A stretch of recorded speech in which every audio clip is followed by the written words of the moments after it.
Let me apologize for not coming on last night. Anybody miss me?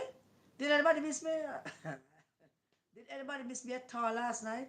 I don't think you would have liked me much last night. So, as usual, only God knows what He's doing, and therefore, last night was probably a good thing not to be able to come on.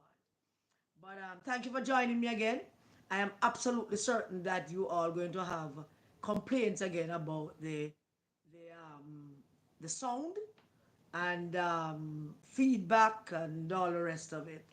I am absolutely certain that some people are going to be complaining, if not all of you. So, welcome to the broadcast. I trust everybody is well, and life is good. What to say? What to think? Um, Tonight, we have a few things we want to continue to talk about, but we also we're going to be able to hey, good night, my friend Anne Marie. How are you, darling? I soon touch base with you, I promise. We are going to have two guests tonight. Yeah, I know it's kind of still low, but I don't want no complaints. All right, I want you all to just behave. I know it's low, but behave.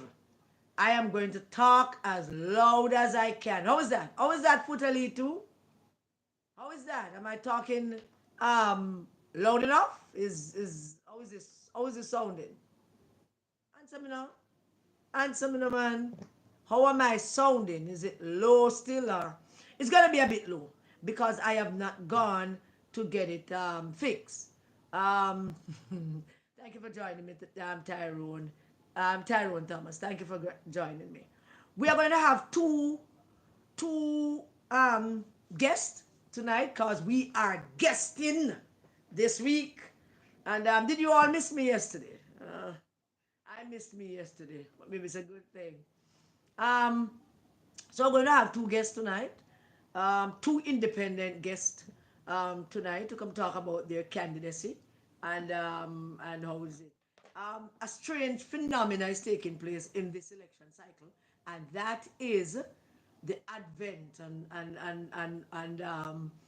rising of independent candidates in so many places. There's one place, matter of fact, that is really, really interesting to me in terms of an independent candidate there. And that candidate is going to join us tomorrow. But tonight, I have sent the link, Michelle. Um, I sent the link to, we are going to have Comrade Uphell Purcell, sitting councillor for the PMP for, what division was that again? Purcell division. Um, yeah. Let me go check what division Purcell is from. I do not know that off the top of my head. So how are you doing? How you all doing? Everybody doing great? I am looking for Purcell division. Um, I don't see that. Okay, I don't have it. That's strange. That would be strange, but it looks that way. Michelle, I do not have Purcell's division. I'm sure somebody's going to type it into the live. But would you be kind enough, my dear, to send it to me somewhere in Clarendon there? There's Purcell division, and I normally write these things down and don't count on too much on the I don't count on the technology much for these things. I actually write these things down myself, but I didn't write down. Look at I didn't write down Purcell division. No, I did not write it down. I want to tell you before we bring on, before Comrade Purcell join us. He did tell me that I'm going to be in some sticky area and stuff. Um, but I want to share some things with you in the meantime before he join us. All right. I have invited on PNP candidates. Specifically, I have invited on Darrington Ferguson, who sounded like he was recording me this morning when we were talking. I'm not usually a suspicious person, and I am not cautious either when I'm talking to people. I just talk. But him sound like he was doing something funny this morning. But I don't know. So I spoke to Darrington Ferguson, the PNP candidate for the Papi division. I spoke to him this morning, invited him on, was trying to get him from yesterday, and I invited him to come on because I have interviewed Venetia Phillips and we know what we know. So I wanted to give him an opportunity as a PNP candidate to talk to us and talk to the voters of Papine division. I have also invited the councillor candidate who is running in the division where I was born. He's running in UNN division, part of Marvelly, where I was born. Yesterday, I had Mark over UNN division, over Marvelly walking. I'm sure Mark walked Oakwood Avenue, where I was born. I want everybody showing me yard. Um, and all of that. I have invited them both on. And let me tell you what my analysis is of those two conversations with those two gentlemen. The candidate for the UNN division, Mark King, and the candidate for the Papi division, Darrington Ferguson. I am just going to tell you what my impression of the conversation was. So Darrington was in and eyeing and want to sound important. And I know his type. Always want to sound like they're more important than they actually are. And I'm not disrespecting Darrington. But that is what him is. Like him vex about something. I am guessing that him probably vex about the fact that I covered the nomination of Venetia. And I covered and I interviewed Venetia. And I'm imagining in my head that those two things vex him. And I don't even know why he would vex over something like that because, I don't know. Don't know. But it sounds like him vex. Mark King, I spoke to Mark King last year or the year before, I believe, or the year before that, when I was over by Marvel doing the live from Clarion Road when Comrade Flowers daddy died. And we're over there and he was there and did a little interview with him and talked to him a bit. Him sound delusional about the numbers. Listen, I know people don't like the truth. I know that candidates don't want to hear the raw truth. I know that candidates want to be cuddled and be told things that are not so. But if that is what you want, then don't talk to me because I will not be telling you that. I will tell you what I have surmised about a situation and you can take it from there. But I guess that both Mark King, who's a candidate for Marvelly, and I'm saying Marvelly because Marvelly is where I come from, is my neighbor next door to Jerusalem. You cross the boulevard, you're into Marvelly. And Mark King, well, he had the decency to call me back. I give him credit for that. But he called me back after Mark done walk. So I guess that he had some discussions with some people as to whether he should talk to me or not. All I can say to Mark King and Darrington Ferguson, you both are spineless, ballsless cowards. Because I don't think you're representing Mark, you're representing the People's National Party. And thank God that you don't have to be fighting for every vote. Last night, some people from Marvel came to check me. I didn't. Them get one of them get something for me. So him decide for ride cover and bring it to me. And about four of them ride bicycle and came over here. And them said them can't see themselves a voter right now. So I tell them that I hope that changes. I can't tell them anything else. I am just hoping that that changes. That them can. Michelle, can you find Purcell for me, please? And tell him we're ready for him. Um, so, I don't know. But that's what them tell. Darrington Ferguson always, from when Darrington Ferguson want to run in a seat, him get it now. So him have to behave him backside self as they might take it back from him even though him nominate. So that's the nature of what is happening in the PMP. Him don't want to come and come talk to the voters of Papi because my interviews are not ringer interview. I'm not putting anybody through the ringer. I ask a few questions and I give everybody a chance to talk to their voters and make their pitch. But obviously, two of them need permission from Mark and Angela and Dayton to come on the program. But let me tell you, his phone lost. Not mine. But Blessed evening to you, Comrade Evra. Blessed evening to you, Max Romy. How are you, my brother? Ras, sitting here watching. I'm anxious to find out who you are sitting here watching. You're a funny person. Yorktown Division is where Purcell is now the sitting PMP council for the Yorktown Division. Michelle said we can locate Purcell. Like I'm saying walking, so with him so much just try him and link him. I sent him the link. So call him on the phone and see if you can get him for me. So that is the thing I want, the first thing I want to tell you. I'm also going to brief you tonight as to why we didn't come on last night. Now, um, and I'm going to go into it in detail right now. But when I tell you that God is good, God is good. When I tell you that God guides me, I want you to know that God guides me. I want you to know that everything that happens in your life, God knows this is going to happen and God sanctioned that this is going to happen. Because what happened yesterday evening that resulted in me not coming on live um, could have gone sideways. It could have gone so much worse than it went. And it didn't end bad, it ended good. And had I been able to come on, I would have said things that I have reflected on in myself, and some of it I will not say no. But I'm certainly going to say some things tonight because I think I am being misunderstood, and I want to make it absolutely clear where I stand, and I want to make it absolutely clear that I am not promoting any kind of violence between laborers and PMP. I want to say to Jamaica and all the Jamaicans abroad and all the people out there in Jamaica listening to us, I want to say to the PMP people and to the JLP people, we are not enemies.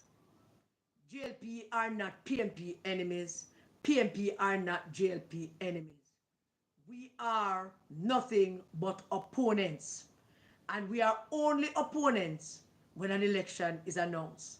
After that election is finished, our green shirt them go put down, our orange shirt them go put down. We wear them out a little after, depends on who the victor is, and then we wear them out in the yard, or we have them on a sweep up yard, and that kind of thing until we're done. But at the end of the day, it's not like the days when I couldn't wear my Patrick Roberts shirt go market. I can wear it go market, and I have laborite people that I buy from. I buy from all kind of people, right? I don't know what half of them political affiliation is, but there are laborite people that I buy from, and there are PMP people that I buy from. Them see me coming, them start look up my stuff. We are not enemies. We are just opponents. We are not enemies. Nobody drawing a sword for chop off nobody neck. Gone are the days when when people fear to go certain place during election or even before and an off year election or even when there's no election where people can't show up places because people know that you come from a particular place. And some of the things that Mark Golding have said in the past reflect and remind me of some of those days when one has to be careful what you wear go downtown. So even if you have on an innocent Calvin Klein or Tommy Hilfiger orange shirt, nobody would want to wear it. And even if you have an innocent orange band from maybe a hotel or a beach or something, nobody wants to wear it go downtown because some people are gonna rush you and lick you down or whatever it is and probably kill you. And that was the reality. And so one has to be careful about what you say to people and what you do and the actions that you take that would give people the impression that you are tribal towards them. Purcell is coming, so let me add him. Um, one has to be careful how one does that. I, I, I would like to think that since I have been out here talking, since I have been a part of this whole discussion with you, I can't see a person. Are you there? Okay, we're not getting any audio, we're not getting any video. So we'll just hang on and wait. And I can say that all my youth, all my life, as a political activist, I have always been um, semi-tribal. And I say semi-tribal because I've never had the inkling to lick down a labor right because it is a labor right. If it's a labor right, that mess with me and I want to lick him down and I feel some wrath towards him, I will call him a labor right and want to lick him. But one thing has nothing to do with the other. Yeah? And so I have decided in my mind that I don't want to be tribal anymore. I'm not going to be tribal. I don't want no tribe. I don't want to be in a tribe. Because I took that decision because I believe that Jamaica deserves better. So I don't want to be tribal. I look at Lisa Hanna, who is now basically the, the supreme goddess of Jamaican politics. And behind the scenes, and some openly, some female politicians on both sides of the aisle is emulating Lisa Hanna, practicing things that Lisa Hanna doing. And I don't mean the jumping over a wall because not everybody can jump over a wall. You don't try it. Leave that jumping over wall thing to Lisa Hanna and Lisa Hanna alone. I don't like to see the PMP foreign affairs spokes try jump over a wall. That would be hilarious. But I'm saying that tribal politics don't help Jamaica. But I want to know at election time, me and Labour right a muster. Ray, we are Tay, we are muster, we are Guan. We even cuss and it sound like serious cussing. But nobody don't want to lick down nobody don't want to kill nobody. And that's the way it should be. So I cannot support politicians who incite and do things that seemingly could promote an act of violence or an act of aggression between labor rights and PNP. Because some people still live in that realm where they believe that in election period we are enemies, but we are not. We are not enemies. The only enemies I have right now is Mark Golden, Peter Bunting, Angela Brownbrook and her husband, Dayton Campbell. Those are the enemies within the PNP. And it's them me a fight, so me now fight labor rights. Labor rights are not my enemies. They are my opponents in my own political beliefs. That is where it stops. Them believe one thing. I mean, they don't know what we believe anymore in terms of the two things. I don't know what the JLP philosophy is that they believe in. I know what Norman Manley and Michael Manley philosophy is that I believe in. And I practice it. Because whatever it is, what it is that Norman and Michael was practicing was the same thing that Jesus taught us, was the same things that Jesus was practicing. And that is what I believe. So I'm not tribal in that respect. Not at all. Come here, Purcell, where are you? I brought you on, but I don't see you. Are you there? Michelle? Michelle, where's Purcell? I don't want to get too much in my monologue before we speak to Purcell. So I want to hold on and bring on Purcell. Michelle, talk to me, man. We need a new resistance secretary. I want to know what not too tough these days. Michelle. All right, let me see if anybody asks me anything in any time. Just a sec. Good night, good night, good night, Don TV. Geneva. I must remember to close my mic when the guest is speaking to avoid feedback. Thank you, Geneva. Thank you for reminding me of that. I will do that, my dear. I will do that. I will do that. Thank you. You wait. Where's Anne Marie? You waited last night with bated breath. Um, I know some people wait, but it was a good thing that last night didn't happen. And I'm going to tell you about it, but as a Purcell sent me the request and I responded, but I don't see him. Um, Comrade Purcell, we at? We at Purcell? I am just asking him where he is. Bear with me, please. Please bear with me. I apologize for the delay. But if I am not going to have Purcell, then um, I'll have to go on. Um, but let us send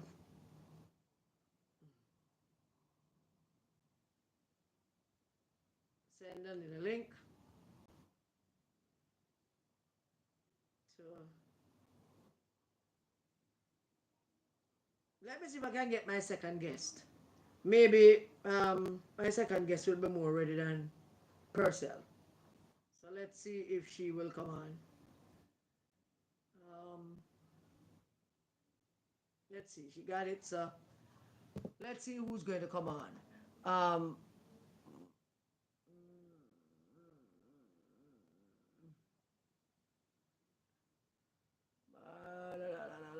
we are all Jamaicans. We are, and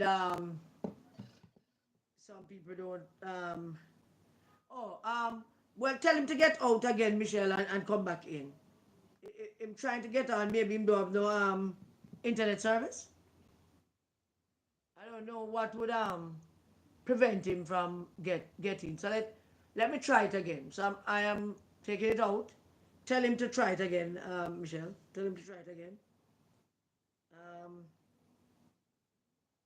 Tell him to turn up the mic because everybody hearing me. Everybody hearing me fine tonight. Tonight is not the night when nobody not hearing me. So try again, come with Purcell. Try again, please. I would love to have you on first. Before the other comrade, before the other young lady. I don't know what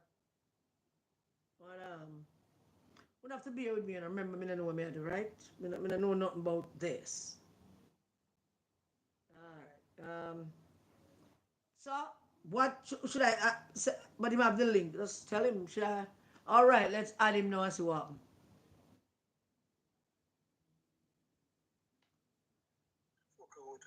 There, so Come at Purcell, I'm hearing you. I just not seeing yep. you. Oh, me just hearing now. Me just hearing you now. Because me never Ah, I hear seen you before. too. I seen you too. It's good to see you, my brother. It's good to see you. Yeah, respect. Bless you, bless you. How you doing? I'm good enough. I'm just trying to do some run so that I can make sure I retain my seat. Yeah, you're walking. Yeah, I'm walking and going through the community. Going to the community. Not a easy, just gotta do what you have. In fact, I'm just coming from a community a while ago, and because the reception was so good, I PMP like it. people them love you down in Yorktown, you know. Yeah, man. That's a Yeah, fact man. of life. Always. They know that I'm the most dedicated. They know that I'm the most dedicated committee in PMP. So there's no doubt about that. They know that. Yeah. I come a person. Let us be just upfront and straight. Um, Yeah. the PMP have expelled you, and I know how That's that what they said, is. but that's what they said, and that's about what I'd call some people who think that they are the PMP, but they are not. Have they sent you any communication about that expulsion? They send me a letter after I try my best to find out what's going on. That's the time they send a communication letter, and not to me, but to a group claiming them kind of thing there. So they don't send me a letter up until now. In fact, I'm so disappointed, but I'm not going to go into my great disappointment. But sometimes when you look at how some people handle the situation, you wonder. All right. So let me just be clear. The PMP have announced that you are expelled, but they have not Yeah. communicated that to you directly in a No, letter. not to me. Not to you. All Not to right. me. Let me just go over. Let me just go through a few things, and then allow you to respond to all of that. All of what I'm about to say. All right. Yeah. So I know for a fact that you're a girl's man. So we all saw the 100%. video. We all saw the Yeah. video. And while Yeah. I am not a big fan of dick, man, you got one lengthy dick there. It's one big lengthy dick. So we all saw the video. And Yeah. I know it's you, and I know it's a girl. I also know that the girl not underage. I know it's a woman. No. I know it's No. a woman. No, Yes. I am telling you what I know. So 100%. I know, I'm going to give you a chance to talk. Just let me outline some things. So I know that while most people would find it distasteful, my own view is that so many sex tapes have been released by so many people around the world, it's not funny. Politicians have Yeah. resigned in America over sex tape because some of it is lurid. This particular sex tape of you was not lurid. This was you in the privacy of your bedroom with an Right. adult female. I want to Yes. decide on going to video it, and Yes. she No, by no, no. I did not. No, no, no. I did not know about the video. I never know she was videoing me. yeah, well, Never yeah, know. we could pass apart then. It got Yeah. videoed, the video got released, and you didn't back from it, you owned it, and all the Yes. rest of it. Yes. Subsequent to that, the PMP felt that it was bad. Yeah? And they decided that they're going to discipline you or something. But that prolonged for a period of time. All right. Let me tell you. Yeah, Honestly, you talk. me no grown can and take no talk, no again on talk. Honestly, the PMP did not feel that I do something, even though people feel bad about it, but they know that I did not do anything wrong. And I can tell you, it's not really the PMP caused this to happen like it happened, although the PMP leadership succumbed to the MP who carry a vendetta against me and go out and try every almighty thing to so with the party leader and end up cause this to happen. The thing that hurts me, honestly, at the first time when it happened this Thursday when I learned about it, I went to the cybercrime unit to report it the Friday. The Thursday evening when I was in my room, I saw a text message coming from the office stating that there will be a meeting at the constituency office to discuss what happened. So, and that was meeting was supposed to be 5 o'clock the Friday evening. Lo and behold, I said, okay, all right, they want to know what happened, so no problem. I'm willing to go and say what happened. While I was at the crime unit reporting the incident, there comes a text from the member of parliament stating that a meeting has been shifted to Garvey Masio, and 4 o'clock I'll be meeting with the officer core of the party. Karen, who is the officer core of the party? Not like the president, the chairman,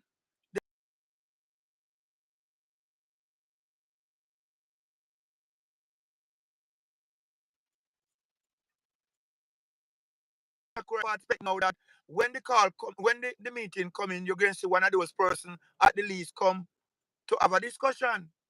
That was not so. That time it was a plan trick by the member of parliament who stated clearly that that was going to be done. So anyhow, when I was there waiting until about 4:30, I don't see nobody from the party come. So I asked him, I said, how far is the persons who are coming from the party to meet with me? Because I know that Rule 262 state that if a councillor or MP is going to be resigning, they are to meet with the officer core of the party first. So anyhow, I was there, and then him said, boy, I'm not knowing about no party, whatever, whatever. So he called me and claim say I meet with the officer of the executive and then the executive. Whatever reason that come like a flamboyant. No mean nothing. Nothing no meaning of that. Anyhow, going on the meeting, I start I try to explain what happened. Because the woman that asked me for 2,000 US dollars, which I tell them plain and straight. So I mean, don't deal with her. To be frank, lock her off. So that's why I didn't think it happened. People have to say it was a setup, and me not say nothing yet. Me I wait till the investigation complete. But between me and you, the two meeting keep Friday. I said to them,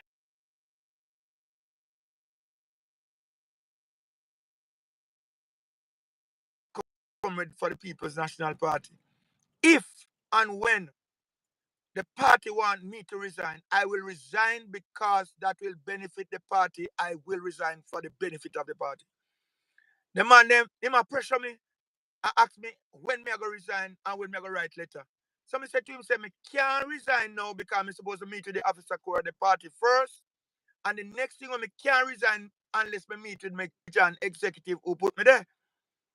So him seems to never expect me I go resist it like that. So I agreed that I would resign if the party want me to resign. Anyhow, By then, after that, I realized say some little things not right. So I begin to WhatsApp the Gensec and I try to get something out of the Gensec, but the Gensec never respond. So one day after, before the Gensec respond, him call another meeting. That was the Friday meeting, two meetings on the Friday, and the Saturday him call a meeting.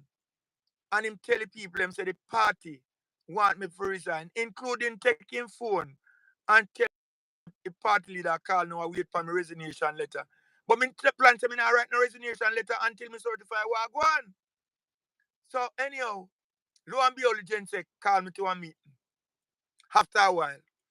And the Gensec tell me plain and straight, say, Purcell, you did nothing wrong. So we couldn't ask you to resign.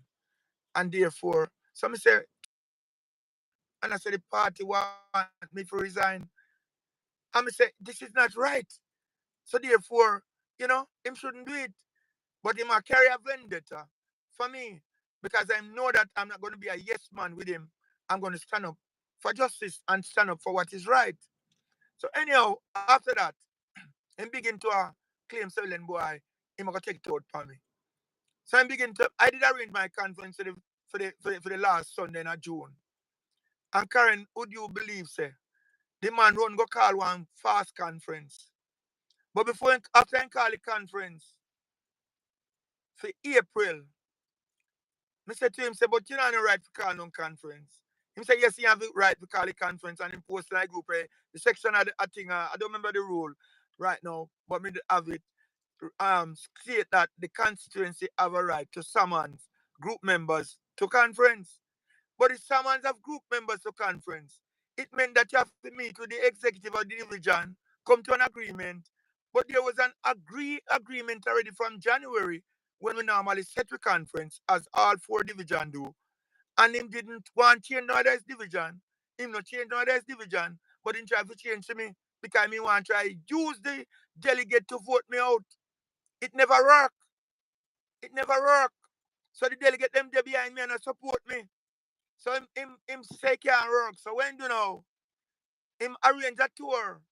After I mean condemn a tour of the party leader and the secretariat to tour the constituency. Him never say never did one none. So then we go up a Azana up a Dali go tour. He end up now run go call the party leader saying can come for a tour. That time I mean I try fight against my friend of the party leader fight against me. Because him never support the party leader. Me not support the party leader, him not support the party leader. But him never support Peter Phillips, neither no support nobody. I saw him turn, he's a cockatoo man. Me talk straight, me not going to kind with nothing. And anyhow, after that happened, him disrespect me out on the highway when the party leader come, because the party leader come, meet me good, greet me good, and then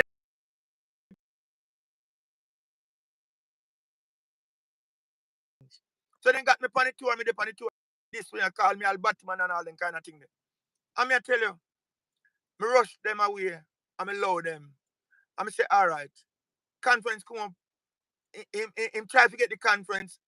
Then we tell him, say, the group delegate must get 14 days notice. And he never did it. So him end up postpone the one. He try one other one. And he run go postpone after and recognize say delegate them. He try the one then try to postpone.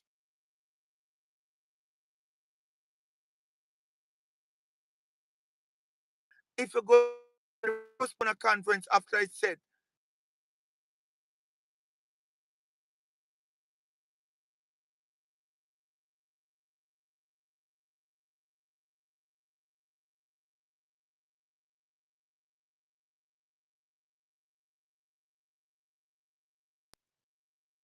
they come with some other fools, then come with one little hanky panky poll.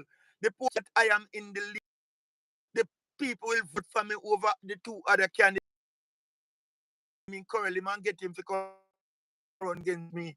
But him realize I'm a vice chairman are really against me, right? So therefore, him use the pastor man now who is against me. And that pastor man is not a clean man.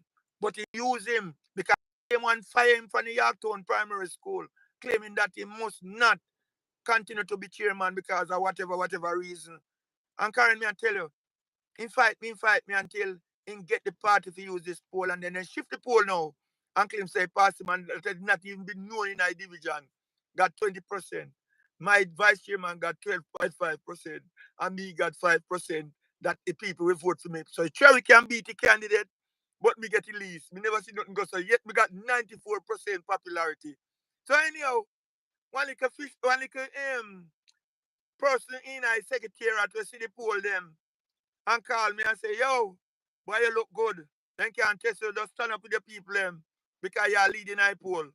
Master, then I know somebody did hear that. So when we call him and tell him, and when then tell me now after, the man say, Purcell, boy, then wicked. Can no go so. You understand? So I end up still I try fight me until them use the poll and then them start press and then write the letter say me expel because me nominate after me nominate them expel me. So then write it and say the pastor and them I use and then like a foolish thing. So lo and behold, Who if wrote them the never letter? if they Who wrote that never push letter? that Who wrote that letter saying is the them said the letter come from the secretariat, who signed that letter? the general secretary. But you say you had spoken to the general secretary, and general secretary said never think you did Yeah, but anything wrong. remember, after that now, the whole process in Galang, and then he started some lies. So him tell lie about me, tell him about him mother blatant lie that. Him tell lie say me got mic from him a conference, blatant lie. Because me have a mic in my hand, you can't grab mic from yourself, right? And him claim say me got mic, me grab mic out and so him go tell the party that was a lie. And that caused the problem. And the Have you party ever leader had don't a call me discussion? in. Have you The ever had party a leader don't call me in up until now ask me one God all my question.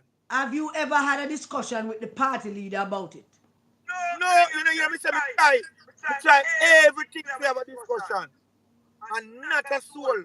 But all one man call me as the person me have a arrangement to meet with the party leader. After that, they don't go shut down. Nothing at all. And I want man with a key in the secretariat. Tell me that. Have I you had already a know. have you had a one-on-one meeting with the general secretary about it? All right, yes. The first meeting, and that's the time when him tell me, and then now we never have no more one-on-one meeting with him because them call meeting, but every time they call about three other meeting, and every time they call a meeting is a way out to get rid of me. The meeting wasn't about for me to explain in details what happened, and then they listen to all of the person them who they behind the MP who are fight me, and them take over the whole thing, and then talk some little rubbish because up until now none of them can tell what Purcell has done. None of them can tell you. None of them can answer the question, what has Comrade Purcell done? Serving the party from 1973 as a YO member. Continue up until today. 50 plus 1 year this year make. And 25 years as a councillor for the People's National Party. And I was being disrespect. The amount of lie we then tell for me is unbelievable. So me not expect the party to stand up and support that as a man who is an old veteran. Me, the parade a different Mark Golden, a different the PMP. That the man there, the only time in come parade when him a defend himself. So You're truth I saying truth. that you're saying that cousins are Yes, selfish like a man. selfish like a man, pass selfish. And then he use people and quarrel them and use them to fight another person. So you see like, oh, he use that the man to fight me now. He will turn around and go use that the man, go use another man fight that the man, you know, them the kind of man him be. Him not clean. We can fight out one man already, you know. Him man went apply for the seat as MP at the time with me. 5 hours did apply. And the man back out and say, boy, I know like him get the support. But him out take the race course division and run it. You know, say man fight him out. Him fight him out and say, no, want him man nice system. And the man an independent man, you know, we have him one money, you know. All right. Tell me this, comment person. You won the seat, in 2016 No, with no, no. 1998. Yeah, I won it back in 2016, yeah. yeah, you got 1,107 votes, Yeah, and the JLP got 720. yeah. Is Mr. Plummer still the JLP candidate? No, no, it's a different candidate. Okay. The enumeration says that there are 387 new people on the list. Have you Yes. been influential with the enumeration? Always, as always, me tell you, it's a division that I live in. I'm moving. And there amongst the people, if I crime, me did it. If a church, me did it. If a funeral, me did it. If people ain't just know me. If, in fact, all them, you hear them are posting also my group. I want to meet Purcell into them amongst the people, but, all kind of foolishness. Me I tell you. Me know me thing, and Why me do do me you? thing, and me keep on the ground. Well, I know. I know it's a whole heap of mix up, and I have heard a lot of things about Cousins' style of leadership, and from the beginning, Dictatorship. him wanted to have an iron rule over the thing. We have Yeah, not. yeah. Strange enough, in our analysis of the constituencies, his, yours, and Fitzjackson are the only two constituencies I have not yet analyzed. I think I'm going to do them immediately after the local government election. Yeah. So you are saying then, person, that this 387 new voters on the list, you have played a large role in ensuring that they Largely come our through. supporter. Largely my supporter. See them way. They Yeah, Wally. I let tell me you, very few. have JP in that of that 387, um um 86% of those are in PNP PDs. Yeah, 100% sure of that. Mm. Let me ask you another question then, leading to the part that you are now an independent candidate. I saw the nomination and you went and Yes. nominated your PNP clothes. And I Yeah, saw man. people And nobody can nominating you. change me. And I saw PNP delegates and voters and workers Yes. nominating you. And that was Yes. impressive. I mean, that was impressive beyond understanding. So let me Yes. ask you a question now. Let me ask you a question now. Your former vice chairman for your division, the pastor, is a No, the former pastor vice wasn't chairman. a vice chairman. Was the That's the vice other chairman? gentleman. Huh? The other gentleman was my vice chairman and my campaign manager for the 25 years. I am a councillor. Okay, but he never them never give him the nod. Where is the pastor No, from? they never give him because they claim say then give him. He might have withdrawn me nominate. Yeah, yeah. So they withdraw. Where's the pastor from? The candidate that they have chosen. He is originate from an era in the division, but he does not live here. He lives in another division. Okay. But the pastors have serious personal problems, you know. You know that, Yeah, right? I heard it. I heard it. Mm-hmm. Does Mr. Cousin know that? Know that? Mr. Cousin know He that the know pastor have everything, serious man. personal There's problems? not way me know. You me say the man did have him as chairman to Yorktown School and the man remove him.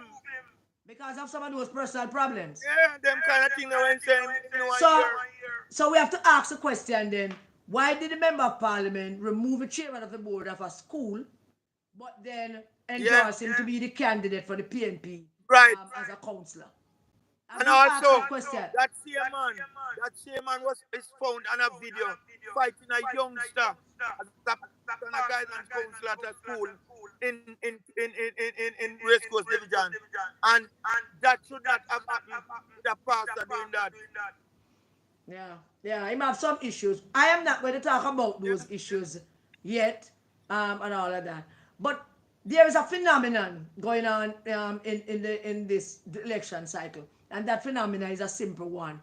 Well, it's simple and not so simple, because we have almost maybe 13 independent candidates running, and we don't know if the independents are going to prevail. The one that had the greater opportunity of prevailing is you. How much confidence Yes. do you have that you will prevail and remain the council for the Yorktown division? I tell you, they are going around and spreading some little rumor. I am expelled from the party, me and no more PMP and a little garbage. But I am out counteracting all of those. So I think I have a fairly good chance to be one of the first independent in this section of Clarendon to win an independency. Okay, Comrade Purcell, I like that. I support your enthusiasm.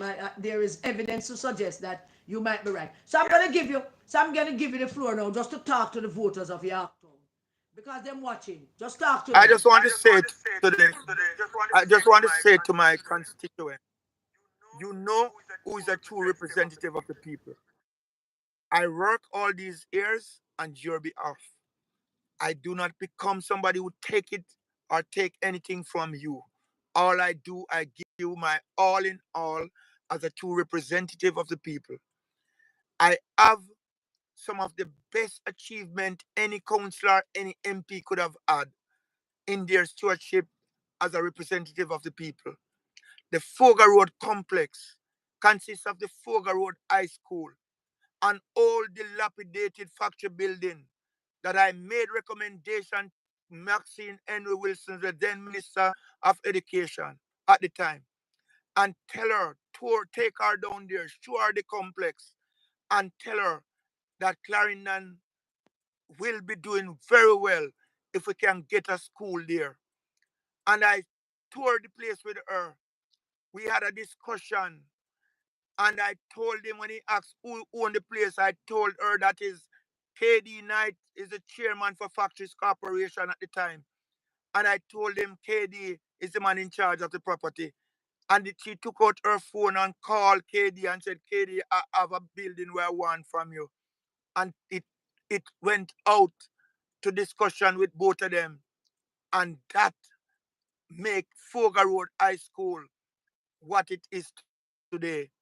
One of a very great institution for learning for children. And on the same complex, the Early Childhood Development Center for the parish of Clarendon was supposed to build at Four Pass Community Center. There was no space for it as a Four Pass Community Center. And the lady in charge of the early childhood development called me and said, Mr. Purcell, I know he's an active man. I know he's a man can help me. We have a problem. We have the Early Childhood Development Center to build in Clarendon to help to make early childhood institution beneficial to the young children that are coming. And we don't have no location because we should have put it at the Four Pass Community Center, but there's no space for it. I said, well, I can take you to where lands are. And that was Ebony Park. So I told her that she could go to Ebony Park and put it there because there's enough land in Ebony Park. And the lady said to me, say, why, Mr. Purcell, me understand that, but we don't want to go so far. You know the way there? And we joked it off, and then she said to me, say, Mr. Purcell, I will find piece of land close around here, someone. And I say, all right. We are go up a Foga Road, go look on the land up there. And me carry her, we go up there, go look on the land. And me tell her, say, see the piece of land there? A Factories Corporation owner of them give you the school. So therefore, if you can get from them, right, and try and get it. And she wrote and talked to Maxine, and Maxine again come in, and we get that property handed over. And here we have, on that same complex, the Early Childhood Development Center for the parish of Clarendon by My Works. Beside that, there's a piece of land, Karen, and I can tell you, this piece of land have an old dilapidated basic school on. We call it the Foga Road Basic School. And the building was in a terrible condition. The health department, the parish council, everybody condemned it, and even the lady was still, one holy day was teaching, and Miss Edwards, and she was in a position that sometimes she wonder if the building I got tear down. But she continued. And when I said to myself, so look, I have to get this correct. This can't continue with the children them like that. And Karen, I went out and I spoke to Maxine again. And Maxine said, Purcell, the first thing you have to do, find out who own the land. Karen, you know, when you have a property and you sell off a major part of the property, you have one semi-big part left. But at the bottom of the property, one little patch there, and nobody know who's one. So that's how the school was there.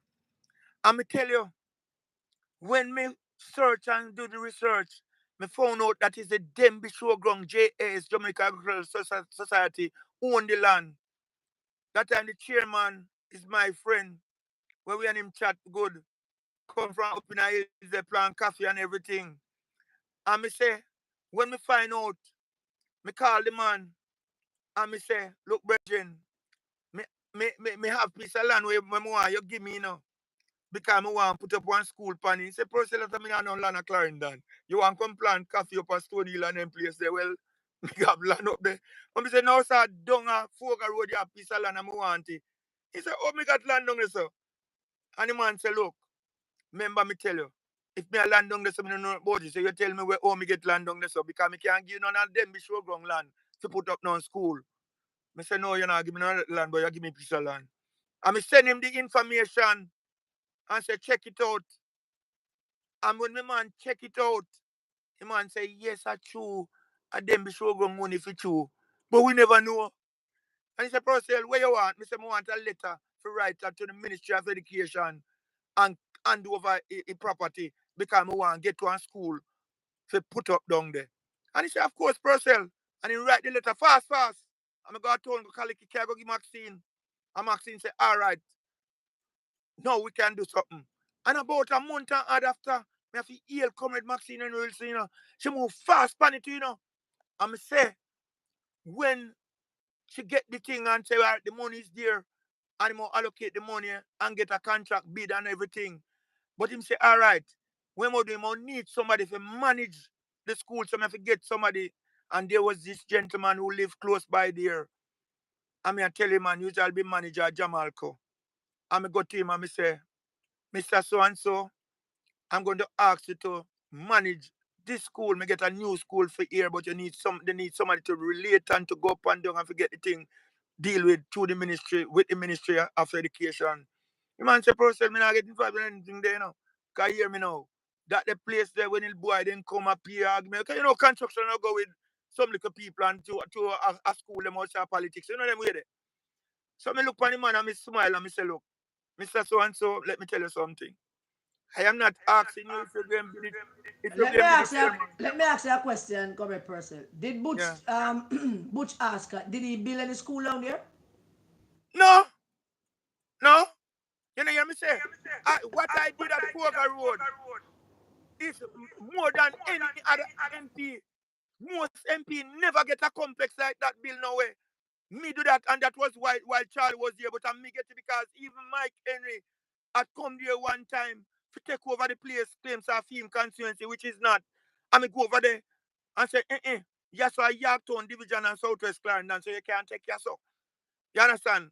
Because that's what he does more time when he see development and see things and going and going like he want to own it. I say, no, you can't own this. This a MP Learman So and you're telling, Purcell. you're reminding the people of Yorktown Division tonight Yes. that you are probably, I don't know if any other council have built any school, but you are probably the only council, well, you're definitely the only Yes. council I'm in telling Canada you, that have yes. built a school. That have built a Yes, school. You definitely. build And a I school can that tell most you, MP can do. then can't do because they now make the true representation that they ought to do. I mean, tell you, say, that school cost me a lot because there was violence, there was this, there was that while it go up. I mean, tell you, me stand up and fight it. Stand up and fight it and get it done. I mean, tell you, the Yorktown Primary School again. I do a lot of work through JSIF. I get JSIF down there and do a lot of community work. All basic school, including the Comfort one. There's a new one that we put up in Comfort. That was another great achievement. And I can tell you, I put up a water tank in Yorktown that many people could not have gotten when they try. I went and Mr. speak to the Mr. minister. Mr. Mr. Cousins will not come on this program. And I'm going to do the analysis of No, I'm not going to come.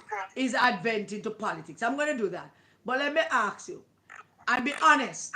Don't let your emotions get away with you. Just be honest about it. Mr. Cousins have been member of parliament for this year would make 4 years now. Correct? Yes. You see any major achievement there? Ah, I tell you, they go come out against Mr. Ascot because of certain things. But boy, it look like Mr. Ascot look better than him right now.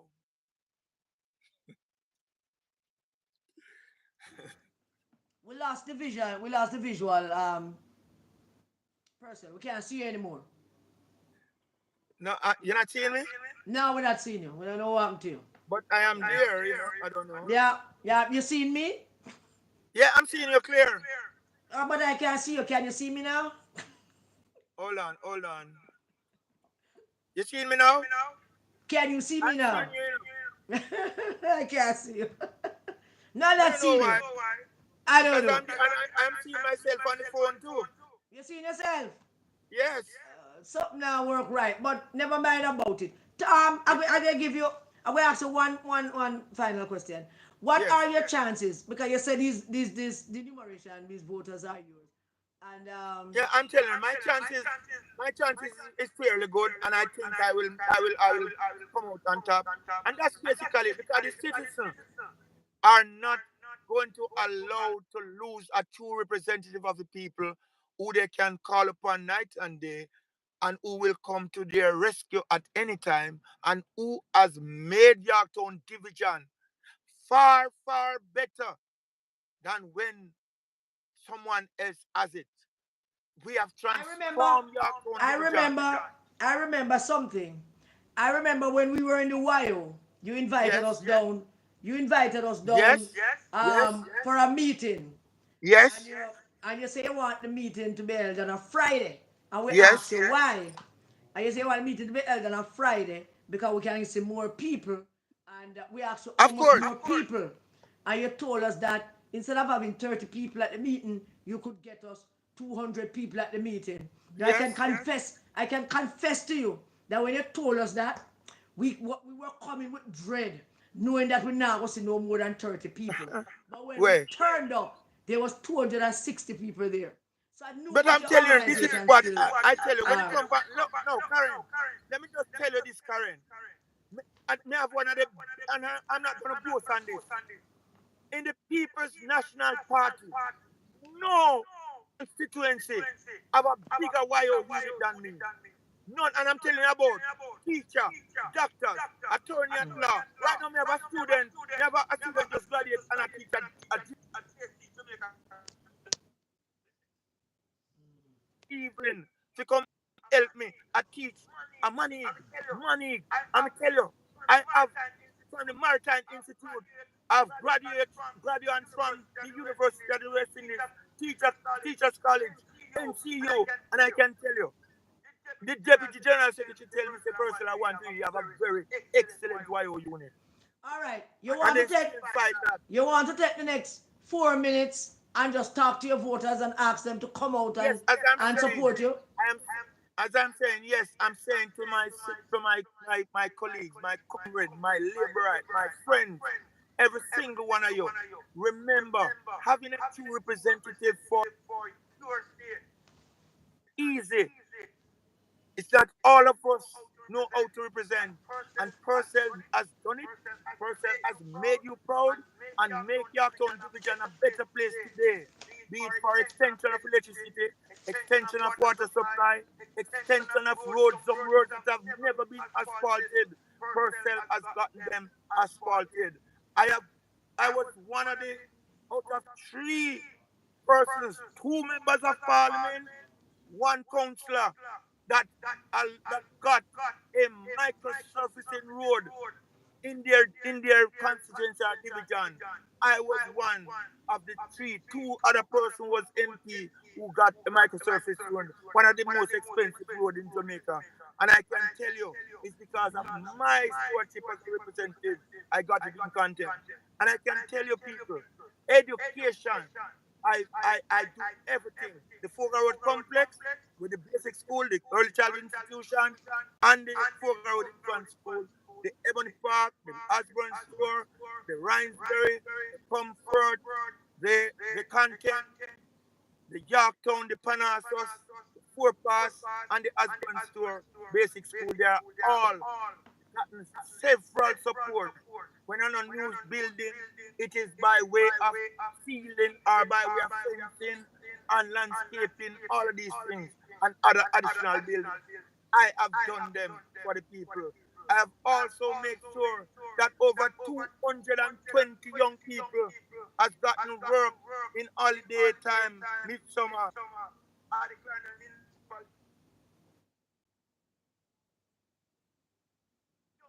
and they have people 16 to 19 and their first account open because of you, friend Purcell.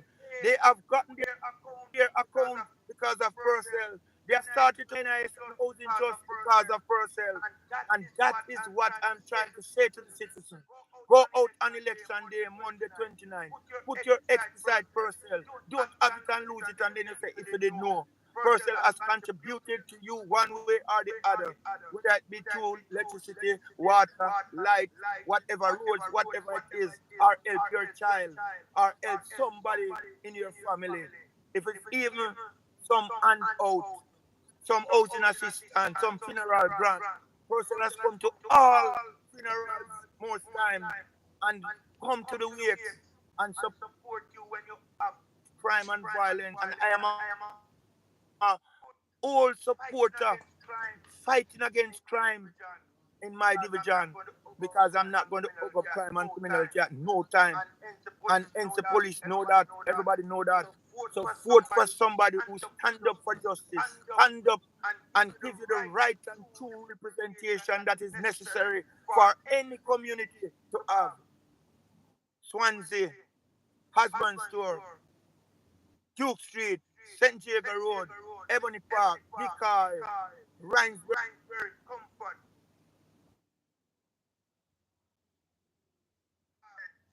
Territory, Depths, Newtown, Foga Road, Content, Bullard, Riverside Drive, Roman Morgan Street. All of these areas are my areas, and I'm saying to you, go out on election day, Monday, and put your ex beside Purcell to continue the great works of a true representative. You hear me on the radio, you see me in your TV, I represent you. That is who Purcell is. Keep him, don't lose him. Welcome back, Purcell. Yes, Comrade Purcell, I'm messing up the mic thing. You know I yes, support you 100%. I know I'm that. with you. I am trying to pass through there tomorrow. I hope I can. I will give you a shout. Okay, no problem. Yeah, if I'm coming down. But the voters of Yorktown, I am supporting Comrade Purcell. I know Yes, you are accustomed to voting for JLP and PNP, but this is the election when you should actually vote for somebody who represents you. Not a color, not a shirt, decide me to not a represent band, me. a handband, not a Vevezula. Vote for the person who have constantly delivered for you, who have represented you, Yes, one of you, who have been with you. When you vote for Comrade Person, it would be a worthwhile and a good vote. As for Comrade Cousins, let me just say this before I sign off with Comrade Person. I don't know Cousins very well. He might have some PMP history in his family line and throughout the whole of yes, Clarendon. We know that. But I want Comrade yes, Cousins to know because somebody was saying him this. That me, Karen Cecilia Cross, but up on personal side. I know everybody deserves to say them peace and there are two sides to every story, but I already yes. believe Purcell. I already believe that Purcell is right. I I'm already speaking believe truth, that brother. Purcell did nothing wrong. And I am heartened to hear, however, how sympathetic and Dayton Campbell was at the time because him never apologize for Yes, judge my body about yes. nothing. I have to speak the truth. Yeah, but I'm glad that he was supportive of you. But them do have the backbone, and when our MP like Cousins, who just get the PNP seat just so, Yeah, I work for him. when I somebody support like him. him create a stir and a situation and turn a damn mole into a mountain out of You know? absolutely nothing. Because the thing I was looking for you from is for you to say that you say to them, yeah, that's me and the tape. What happened to that? Right. Just accept that. What happened to that? What is the issue with Nothing. me In and the fact, the tape? gensec told me. The gensec told me that that tape does not carry any weight because it come zero in the poll. Well, Them say for once in his life, Dayton zero. Campbell is right about something. So come here, Yes. Purcell. Thank you, my brother. God bless you. Okay. And thanks for having me Stay out. safe. Continue to be on the Austins. Yes. Don't leave the road. Don't leave the No. people. Let them see you because they know Yes, your work. definitely. Let your work I will speak be for there. itself. Yes. And I hope Thanks you again, give that Karen. PMP candidate a ras in my Yes. life. Trust me. Nobody I can change me apologize. from being a Thank PNP. you, my That's why I'm not brother. going labor because labor thing want me if it come over, me no go over. No, we don't do that. We don't do them things that we stay and fight. We Exactly. stand and fight. We Yes, ma'am. stand and fight. We Of don't run, course. go join something else. We No, stand and fight. God definitely. bless you, my All brother. right. Stay safe. Same to you. Stay safe. And keep yourself healthy. Thank you. All right. So that was Purcell. my brethren, my real brethren, Lisa and a boy. Purcell and I have had many disagreements, and we weren't always on the same side of events in the PMP. We have had many quarrels and threat of lick down in a PMP executive, in a NEC meetings and conference. We have had many conflicts, but Purcell, hardworking councillor, and what cousins do to him, he should not have done. It was nothing, absolutely nothing, to create all of that scene and cause the man to be running as an independent. And if he wins, the PNP people should put that blame on Lothian Cousins, because Lothian Cousins is not a man that stand for anything. Him don't support nobody. Him no stand for nothing. Him always stand for him own. Well, I mean, I support nobody. I support my party. I don't know what that is, but that is how he is. So that is that. Michelle, can you touch base with our second guest and see if she's ready while I talk about well, let me just tell the live what happened last night very briefly. So yesterday evening, the candidate for the GLP for Mullines Gardens, a gentleman by the name of Glenn. I don't even know Glenn's last name. I just know him as Glenn. Glenn is somebody I know long before Andrew Oldest came to West Central St. Andrew. Glenn was a member of my sister's church on the Olympic Way. Glenn and his wife used to run a nice beauty parlor down somewhere on Olympic Way, and I know many friends and family who used to go down there. So we know Glenn and we know him well. Glenn have been the candidate for the JLP against Patrick Roberts ever since Patrick Roberts became councillor for the Mullines Gardens division. And for all the years that Glenn have been the candidate for the JLP for the Mullines Gardens division, whenever Glenn comes through Jewsland, he comes to the JLP lady, the representative for Mr. Oldest in this community, the big woman. She's across the road from my ice cream shop. So when Glenn comes here, he comes to her. They mostly stop there. Them have some ticky laborites all over the place, 1 and 2 laborites. We have 2,000 votes in St. Mary's cluster. Mr. Glenn have no more than 10. So basically that's it. 10, maximum 12. So Glenn don't normally campaign around here. Occasionally he would drive through and he would hear a little sound and make a little noise, and the PNP people them talk and ray blah. But yesterday, something different happened. Different. And I know, and I'm not excusing Glenn actions, because I spoke to the PM about it already. I was speaking to Glenn, but I'm not excusing his actions, but I know there's other people wind him up to do it. So Glenn, with the big JLP truck, sound truck, driving through the whole of Jewsland, ventured and come down here, so right in the middle of my square, Bashman Square, just overlooking my house. Right there, so we call it Bashman Square. We're pretty square, we're nice square.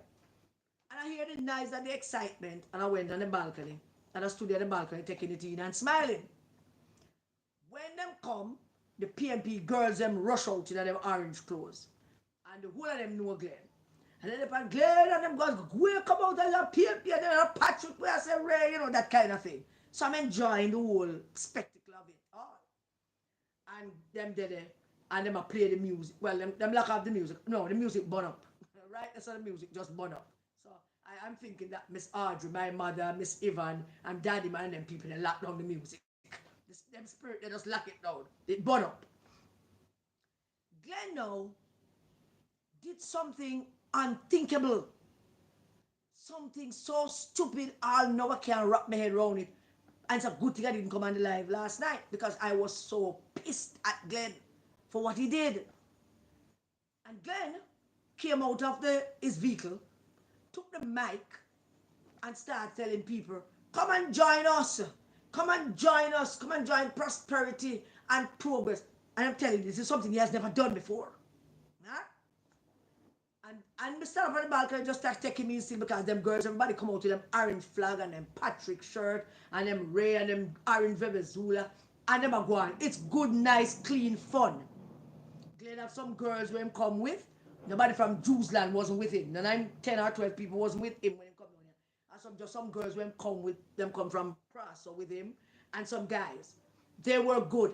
Nobody was making no fuss. They were just taking in the woman then, because up to that point it's pure woman attacking Glenn, mustering. Nice, just nice. So I'm enjoying it. I'm standing there knowing that all Glenn have to do is go back in car and drive back out and everything will be settled, and then we'll run off of the vehicle with them orange shirt and them orange thing and run him out of the PNP town. Now let me pause here and say that we have never held a meeting, never ever, in Tower Hill. We would never go down, we would never advise Patrick Roberts to organize a PNP vehicle to go down a Tower Hill, go park up with no noise and no excitement. Because just like Glenn only have 10 votes up here, we only have 5 down at Tower Hill. So we wouldn't do that. That don't make no sense to nobody. Because driving into Tower Hill with the PNP music, making a whole heap of noise, is like looking for trouble. So when Glenn come here, come do all of that, it is a clear indication that Glenn never realized that him looking for trouble. Anyway, Glenn come out in vehicle. And Glenn took the mic in a square. And Glenn Depan, come join us. Charm, prosperity, Ray, Tay. And then Glenn said this. Glenn said, "Unless the sister Karen jump ship pan them." Let me repeat. Glenn said, "Unless the sister Karen jump ship pan them." And at that point, things escalated. Everybody know the man them when they just sit down on them shirt and never do nothing. And them and the GLP guys, them a boom off fist and Tom and all of that. Them jump up now. And everybody now jump down pan Glenn. To tell them, why you in chat say, a Mark Gold in me auntie a quarrel with, a Mark Gold in me squash a quarrel, me squash a PNP, and them attacking. Huh? Glenn said, "You know, see, Sister Karen jump ship on them. Now, them attack them. At that point now, it is my turn. So I went down the stairs, I went outside, escorted Glenn to his vehicle, and tell him go on. Instead of now just going out and just hang out and people them place, Glenn and his crew went out to the main road and start set up his play music directly in front of my ice cream shop. I mean at my ice cream shop door, which means that if I want to, I don't open on a Wednesday, ice cream shop closed on a Wednesday, but which means that if I want to go inside, I'd have to ask someone to push up the thing for me to go open my door. So them girls run, come back down, come tell me, say, they have set up music in front of my shop doorway. And I said, "Lord Jesus, give me strength, Lord." And I walk out there. I said, "Babe, what you doing?" I'm going to go to the sound man, I say, he said, "I shop there right beside me right there, so I found the people there. There's a grocery shop right beside my ice cream shop, GLP people then." So I said to him, say, "Just move the thing down there, so. Because me not war with nobody. Me not war, them are not enemy." And the sound man complied. Him move down the thing, down to where for them people are, and leave my shop door where my part at the plaza. Clear. Good. Then Glenn said, "I keep a spot meeting." And one heap of excitement and noise out there. Microphone nice. Big sound music nice. It's reached a point where people in the community who have issues with each other on opposing sides. Listen me, you know, domestic issues. There's this one little fella. He might run the shop beside my ice cream shop. He is a contentious little fella, particularly when he's drunk. He have serious mental issues, but most people believe him know what he do. I am always the one to defend him. Them girls hold him and beat him constantly. Every time he mess with them beat him. I'm going to them house, go lock up. Them beat by my time because him contentious, him always a trouble the woman, them not trouble man, you know. Woman. A personal thing I want to say to you. He has been messing with my daughter for months. It's important for you to know this because it really, really riled me up yesterday. Which is why it was a good thing I didn't come on. He has been messing with my daughter for months to the extent where I don't make her go to the shop anymore. Just to avoid him. Because I tell the children in my house, you must walk away. Learn to just walk away. And everybody learning to just walk away. Kiss your teeth, walk away. Don't say nothing. Just walk away. Make a man feel him win. Make a man feel him bad. Just walk away. Okay? That can't do you nothing. Just walk away. So we walk away from things. That's what we do. We're not a confrontation with nobody. Walk away. So I tell my daughter, don't go out there. So she don't go out there. Me alone, man, my shop, and some evenings my grandson will go hold it for me if I have to go do something. And him take that set. Then one day I was out there and him said something, so I went into the shop and I said to his mother, I want you all talk with him and tell him to avoid me because me not depend where him depend. Me a big woman and if me push him down, him a go dead and me go to prison for it. So tell him to just chill. His mother talk to him. Don't mess with me. But Glenn's actions yesterday riled that up because him in a drunken state start talking things while me stand up there and talk to Glenn and the sound man. Him start come between us now and start talk up things. Him doing that, my daughter get riled up, the man them round they get riled up, everybody get riled up. Some of female labor right them in the area got riled up to the point where some of my man them up on my side and she got involved and fear nephew them come up. You have no idea what could have happened yesterday evening by the actions of the JP candidate. One stupid action and him out there with him excitement. So I call Patrick Roberts. I would say send down the PNP vehicle. So Patrick Roberts bring down the PNP vehicle and it was a sound clash out there. So there would be no life. Sound clash until we run them way. Because of our town and of them town. And they must respect boundaries. Because we would not have gone down to Tower Hill. We would not have gone down to Olympic Way, go pitch no PNP tent and start no excitement, knowing that we only have 5 votes down there. What sense does that make? That would appear to be, yeah, look, worries.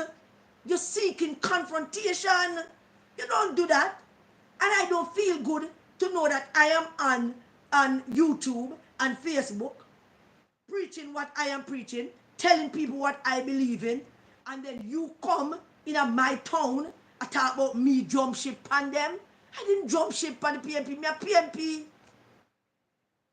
And for in case Glenn never know, I didn't jump ship. And them throw me overboard. Them throw me in the deep end of the ocean and me a swim. Me a swim up top and I try survive. Because them can't put me out of PNP. But Glenn's actions last night could have caused so much more than just me not doing the live. Because the live had to be postponed because we couldn't allow them to out there play music and nice up the place at our town. Come on. Come on, man. We couldn't go to Tivoli go do that. Nobody would do that. Nobody with life and carry wouldn't do that. Talk about PNP vehicle and going up Tivoli town and make more you have to keep meeting and over 10 people you have down there. You don't do that. That is inciting quarrel. That is riling up internal issues and turning them into political issues. And that's why I started by saying tonight that we are not enemies. We are just opponents. You know? And I am not promoting any confrontation between labor rights and PNP. So therefore, if I have an issue with a man or a woman, it's because they mess with me and have nothing to do with what color shirt them wear. Huh? Jewsland being what it is, we are Jewsland people. We make a certain kind of way. I mean, I mean for show up and this and all of that and stuff, but Jewsland people make a different kind of way. And that was yesterday, even that was last night. As far as we concerned, by the time the labor rights run gone and the PNP hold the fort till about 3 a.m. this morning, I mean, what town? Can we run them way? And we hold the fort until 3 a.m. By the time we wake up this morning, it's like nothing never happened. Because this is Jews land. We don't prolong things. Nobody prolong things. I stop at the shop. I see mother. We hear each other. Him there they grumble because I'm still drunk. And that's the end of that. There's no quarrel. The reason why I wanted to mention it is because I was so upset with what Glenn did as a candidate, seeking to represent the Jamaica Labour Party, and him can't win. We see it, so I'm going to have to punish him now by actually turning it up and give him a good backside in come Monday, because him should not have come in here and incite that kind of confrontation that would rile up people against each other, people who already have issues with each other in the community. And people have lots of issues with each other community, but no worry about those issues. Some people better keep them issues to themselves. People have learned to do that in this community, keep issues to themselves. Whoever them that like or whoever them hate, because we're not tolerating it. And that's the long and short of it. If there's a war and a quarrel, it better be a legitimate war and quarrel about important things. Else everybody will get involved and take a side. And whoever is in the wrong is going to find themselves in deep wrong, because everybody will tell you you're wrong and you have to go away. And that's just how it is. And that is what Glenn did. And it pisses me off something awful. And I was not going to let him get away with it. And I'm not going to let him get away with it. On the flip side of it, the PM reached out to me and we spoke about it and we solved the matter, and I'm sure him talk to Glenn. I'm sure him give Glenn a talk. And as I say, we're good.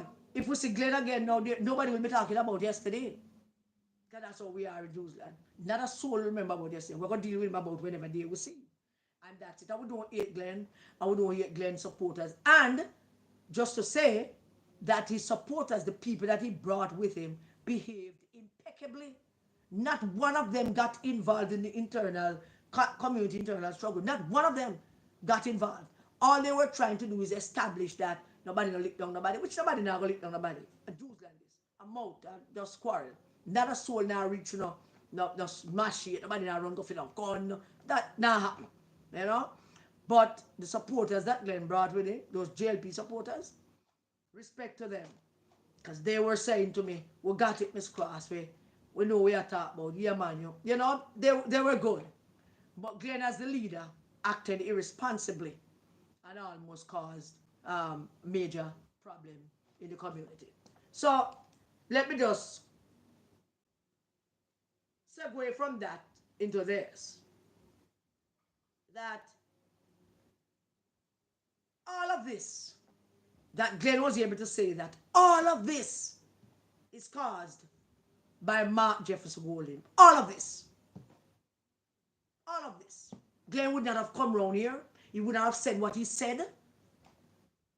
All of this falls at the feet of Mark Jefferson Golding, the leader of the PNP, the man who is now running around behaving as if it's a general elections and people are going to vote for him.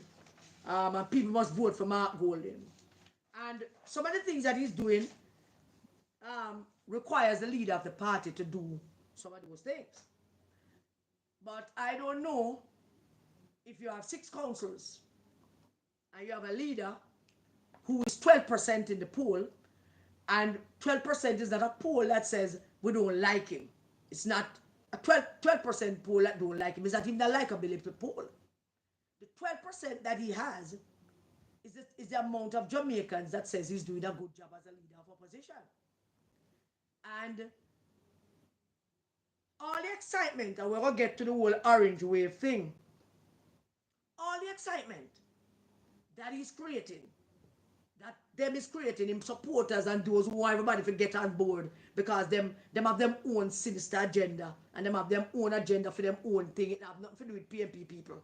All of them, not a single one of them have any interest in poor people or Jamaican people. Them have interest in for them business interests and them private interests. Them just want to get everybody to help them to achieve that private interest. All of them. Mark Golding enjoys the confidence of 12% of Jamaicans. 12%. 12% of Jamaicans says he's doing a good job. And them are wild up, them are going to win, and them are going to win, and we're going to win, and PNP have this, because he's running around trying to deceive the Jamaican voters into believing that him running a general election. Not telling Jamaican voters them. Because some people really and truly don't know. I have to explain it to quite a few people. When somebody ran up and said, "But the PNP thing look good," I said, "I agree with you. It looks good, man. Yeah, man, we're going to win, man. You see the crowd down there, some say down here. Down at Manchester. Oh, all right. We're going to win, man. We're going to win." So I asked a question. What are we going to win? Do you know that there are 14 parish councils in this country? 14. The PNP control 6. 6 of them the PNP control. Hanover, Westmoreland, Manchester, Portmore, Clarendon, I think, or St. Catherine, one of them. St. Catherine and St. Thomas. 6. I already gave my view of how I think that is going to go. St. Thomas never belonged to us in the first place. I would love for us to keep it. I don't know how possible that is going to be. Some numbers are there. Numbers are there for Cedar Valley. The mayor is working very hard, I gather. I see that him working very hard to maintain and to keep those councils. I know that Rose is working very hard to re-elect the 3 lazy councillors which she have, because them lazy out hell. So Rose have to carry that burden and bring them across the line. I don't know. Everything is going to be dependent on election day ground operation. So let's put it this way. Based on how things stand now, there's a possibility that the PNP are going to lose Hanover. Based on how things stand now, there's a possibility that the PNP can lose Westmoreland. So that's 2. Based on how things stay now, there's a possibility the PNP can also lose St. Thomas. And I pray that we don't. But if we lose those 3, in order to win, you need 8. Which 5 are you going to win to make that 8? To give you that win? Which 5? If you look in St. Mary, and I want to look at Southeast, and I'm going to just look at Southeast St. Mary and Western St. Mary. Let's look at Western St. Mary first. Western St. Mary, we have the JLP have the retreat division. 890 new voters on the list. Barely 20% of that is on PNP PDs. Barely 18.99% of that 890 are in PNP PDs. All right?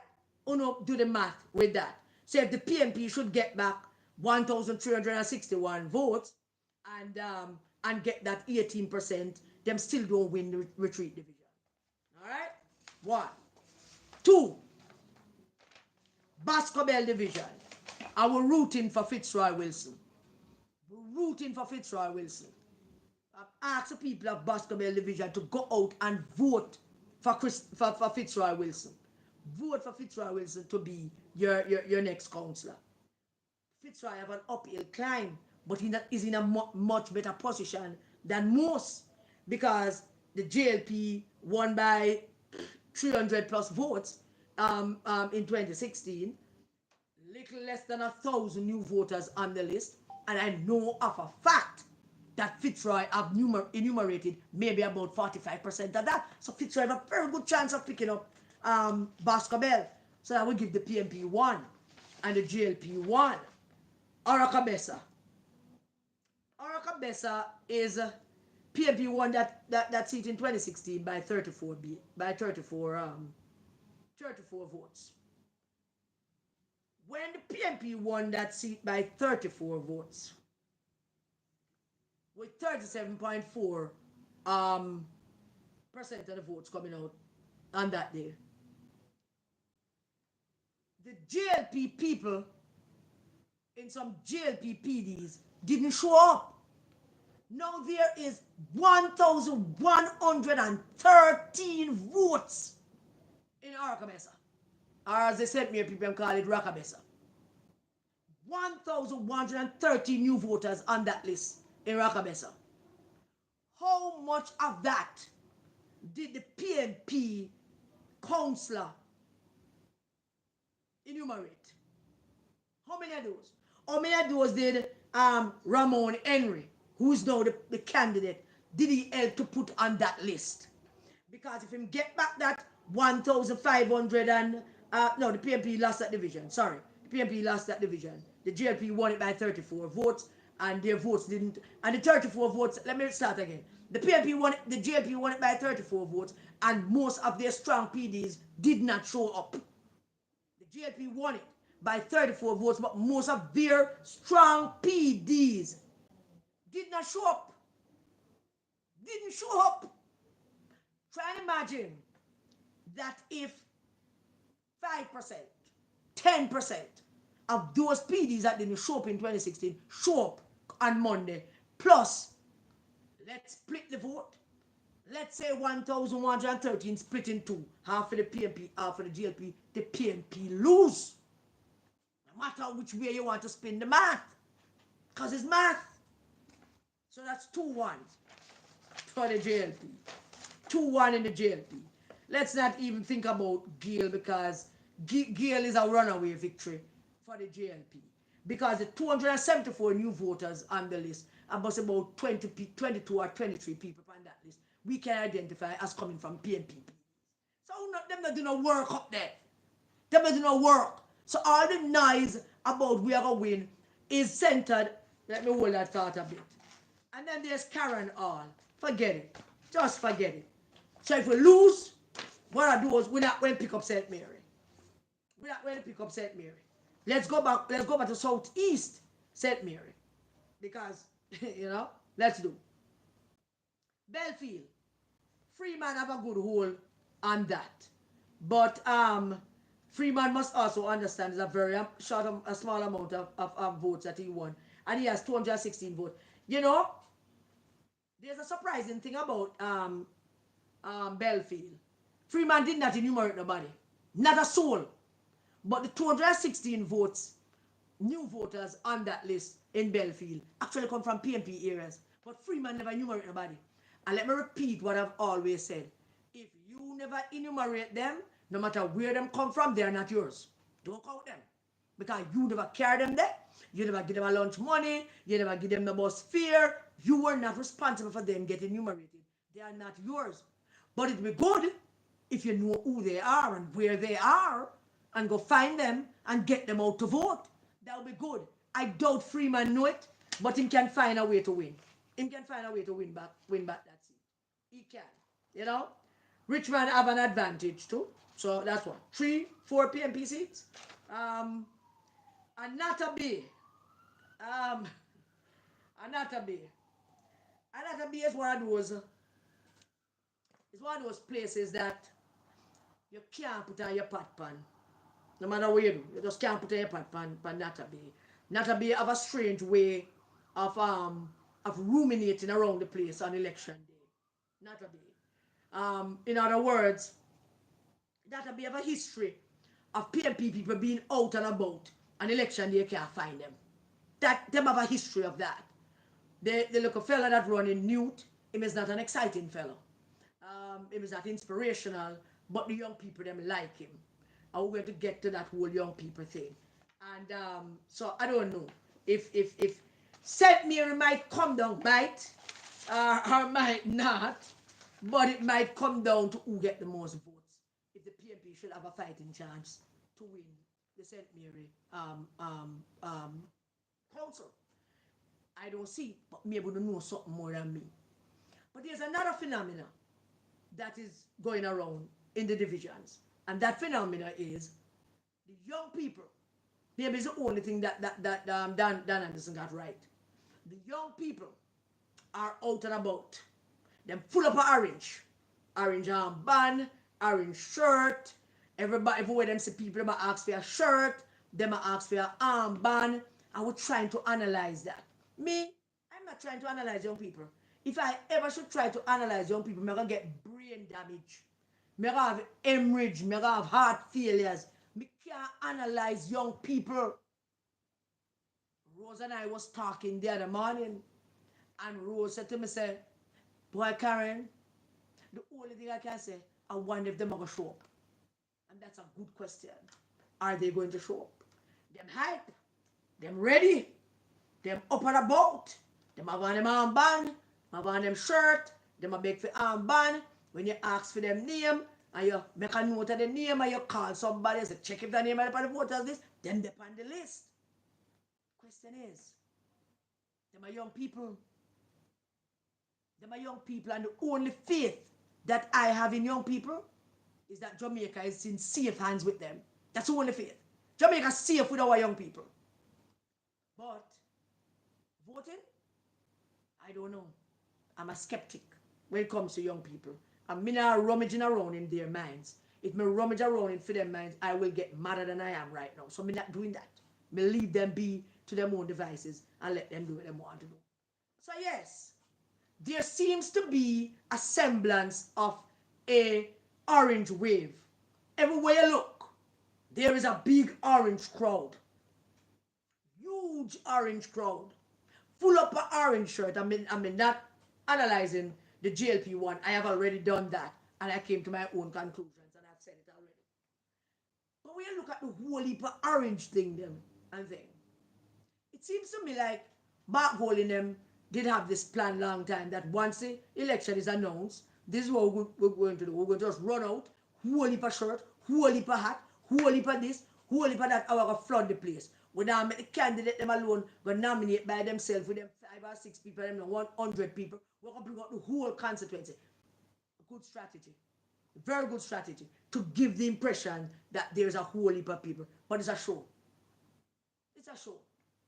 It's a show because no matter how you paint it, no matter how you fix it, it's going to dawn on everybody on Monday morning that is a local government election. And it's council them have vote for. So no matter how you spin it before, it's going to dawn on them. And the big question will be, will they show up? And as Abraham Lincoln said, elections belong to the people. It is theirs to do as they please, to participate if they want to. And we do have a track record of people participating in large numbers in local government elections. We can only hope and we can only pray that they actually show up. So the orange wave is somewhat of a myth, but don't misunderstand what I'm saying. While it is somewhat of a myth created by what they have done, a whole heap of lights and camera and action and commentary and comicry and jackassery and all kind of clownery, you know, it was that. It is that, you know. Still, that could translate into them coming out. It could translate into them coming out. In 2020, 2022, everybody in the United States, every time you turn on the television, red wave, the red wave is coming. There's going to be a red wave. Do you heard of the red wave? Oh, it's going to be a massacre. The red wave and the red wave and the red wave and oh Jesus. It was annoying to constantly hear about the red wave. And the red wave they were talking about was that the Republicans were going to win and take over the Congress. And they were iffy about the Senate because there were not many Democratic senators up for re-election and it was shaky. And if there was no Democratic senator up for re-election for places like Arizona or Pennsylvania, there were 2 seats that was vacant in Pennsylvania, and the Democrats won one and the Republicans won the other. The Democrats were hoping to win the other one, but that was an impossible task. But anyway, everybody talking about red wave. The conventional wisdom about the red wave was the Republicans are going to win between 30 to 45 seats. That was conventional wisdom.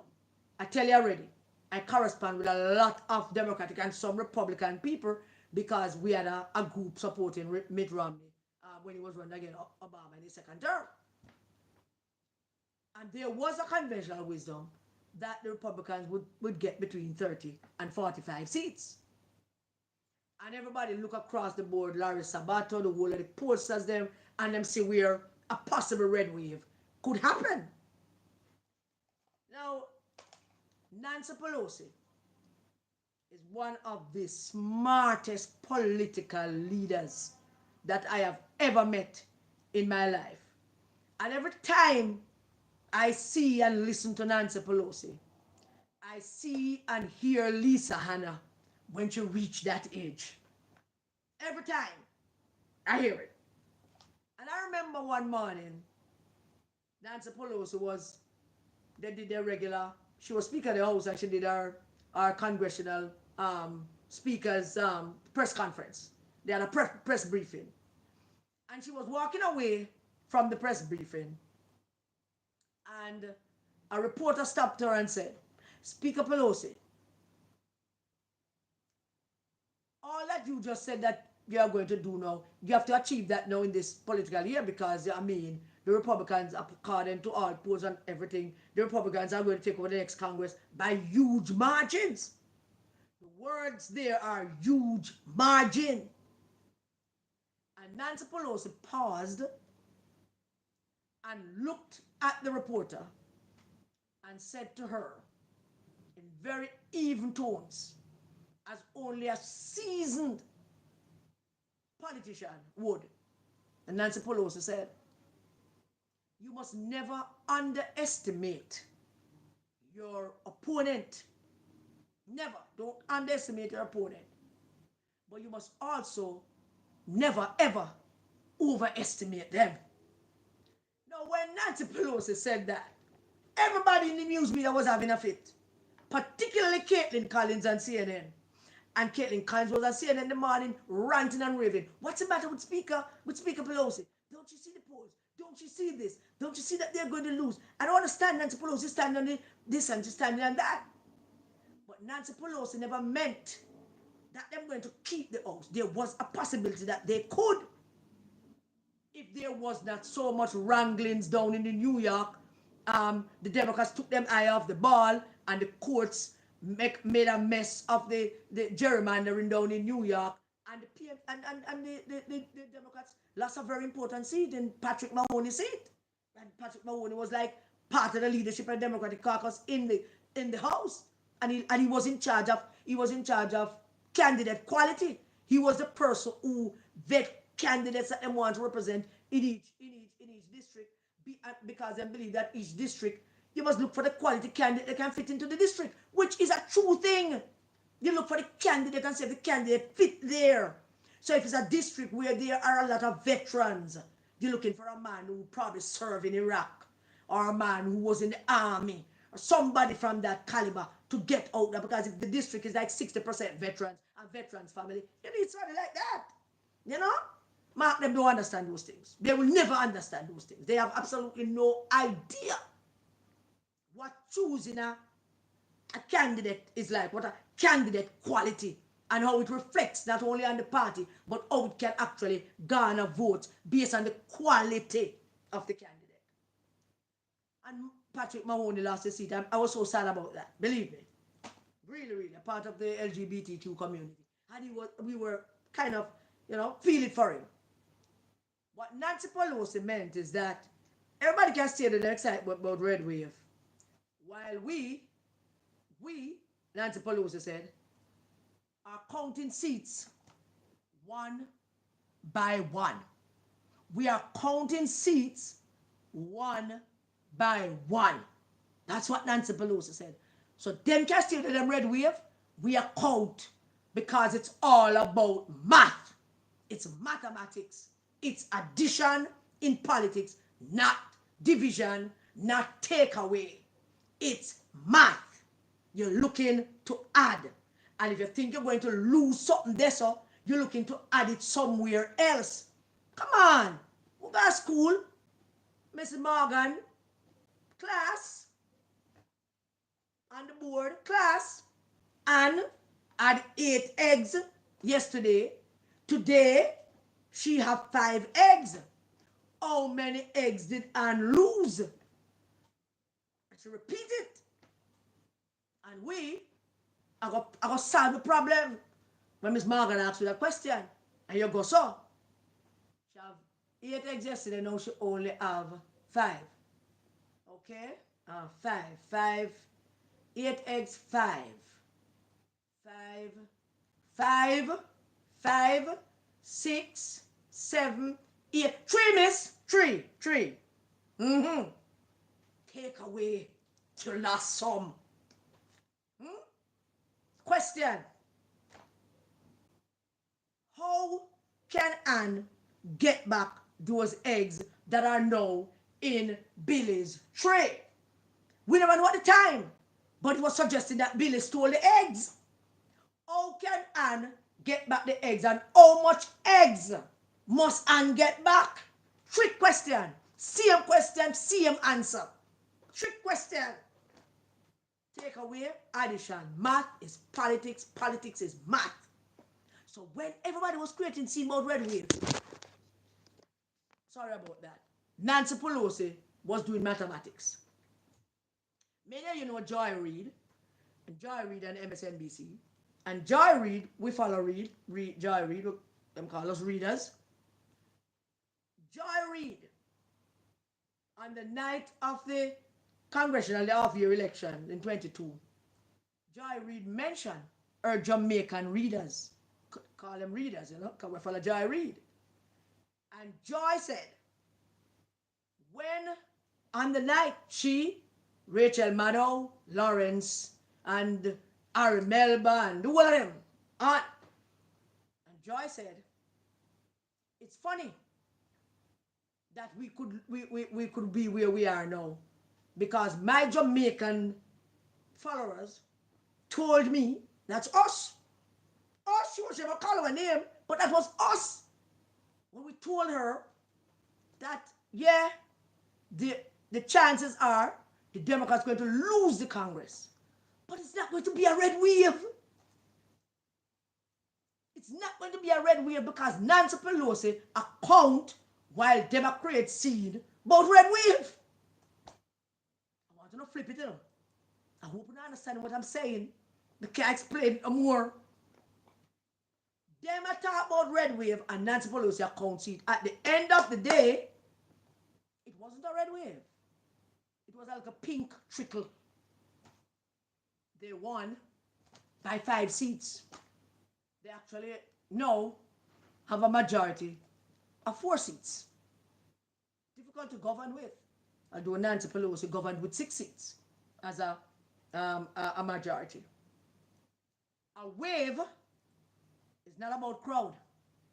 And that is what the great Nancy Pelosi is saying. When January 6th was going on, Nancy Pelosi's daughter Alexandra was doing a documentary on Nancy Pelosi. And she said that, and she was following her mother around in the documentary.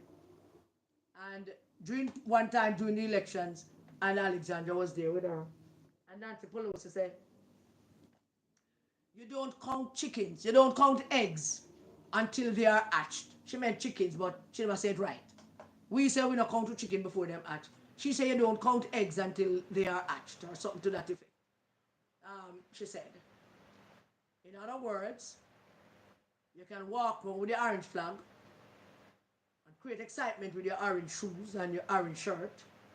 And as KD Knight says, you don't win yet. But it don't even look likely, because first thing, you don't know who the people are on the voters list, because Uno never put nobody on the voters list. None of Uno. And I'm not speaking for the JLP. They may be very, very well guilty of that too. But I'm speaking for them. But none of Uno put nobody on the voters list. None of Uno no actively put nobody on the voters list. None of Uno. The only politician that I know that used to actively put people on voters list is Russia. I know this were type of me talk about Russia. Actively. And Mummy Stewart, Olive Stewart, St. Thomas. St. Thomas have that. And yet, Kimberly Thompson failed in that to put people on voters list. But you could easily win Trinity had she put people on voters list. As I said, miracles do happen. That is Jesus' thing. Maybe she can win. I don't know. Maybe them people up on the list will vote for her and she will eke out a win. That would be great. I don't know. But if you ever talk about wave, red wave, or orange wave, you have to first talk about the people that you put on the list. That's the first thing. Then secondly, you have to start talking about the people them who came out for you in 2016. How much of them they left? If it's 1,000 of them, how much dead? Let's say 10 dead, 20 dead, 100 Ghana foreign. You are now short 120, 130. The voters list have on 150. You never put on none. Show me the wave. Show me the wave. It's math. It's not a wave. It's a damn math. So, you are walking around with the EOJ list while Troop and Patrick Roberts and a few other people are walking around with them PMP lists with 2,003, 2,500 PMP, possible PMP voters. And after that list, they are going to look 1,300, 1,400 to win. We're going to walk around with lists 2-3 days before elections. The only list you should have is that one, them people there, where you enumerate, where you build your organization with, the people that you trained, the people that you give a little hustling to, every little thing, them there, 1,300, 1,500 of them, and then the additional where they're a PMP people who you don't really engage, but them there, they can go look for them on election day and get them. That, instead of the orange wave. That, instead of the excitement. Mark Golding put in picture on the voters guide. Mark Golding is the one, is the front man. Him is Adam Levine in Maroon 5. I am that. I'm a John Lennon in the Beatles. I am that. I'm a Mick Jagger. I am man. Him is a front man. Him is heading and leading everything. Pictured up on the voters guide, and it's not the first party leader pictures on the voters guide. Him doing everything for him voice. Some people say we're going to vote songs, all kind of thing. Vote for Mark Golding. I ask you this, all of you, because apparently you know something that we don't know. We know that 88% of the Jamaican people say not doing a good job as opposition leader. 88%. Because 12% say that he's doing a good job. So we know that. That's fact. And we say so. And the Don says so.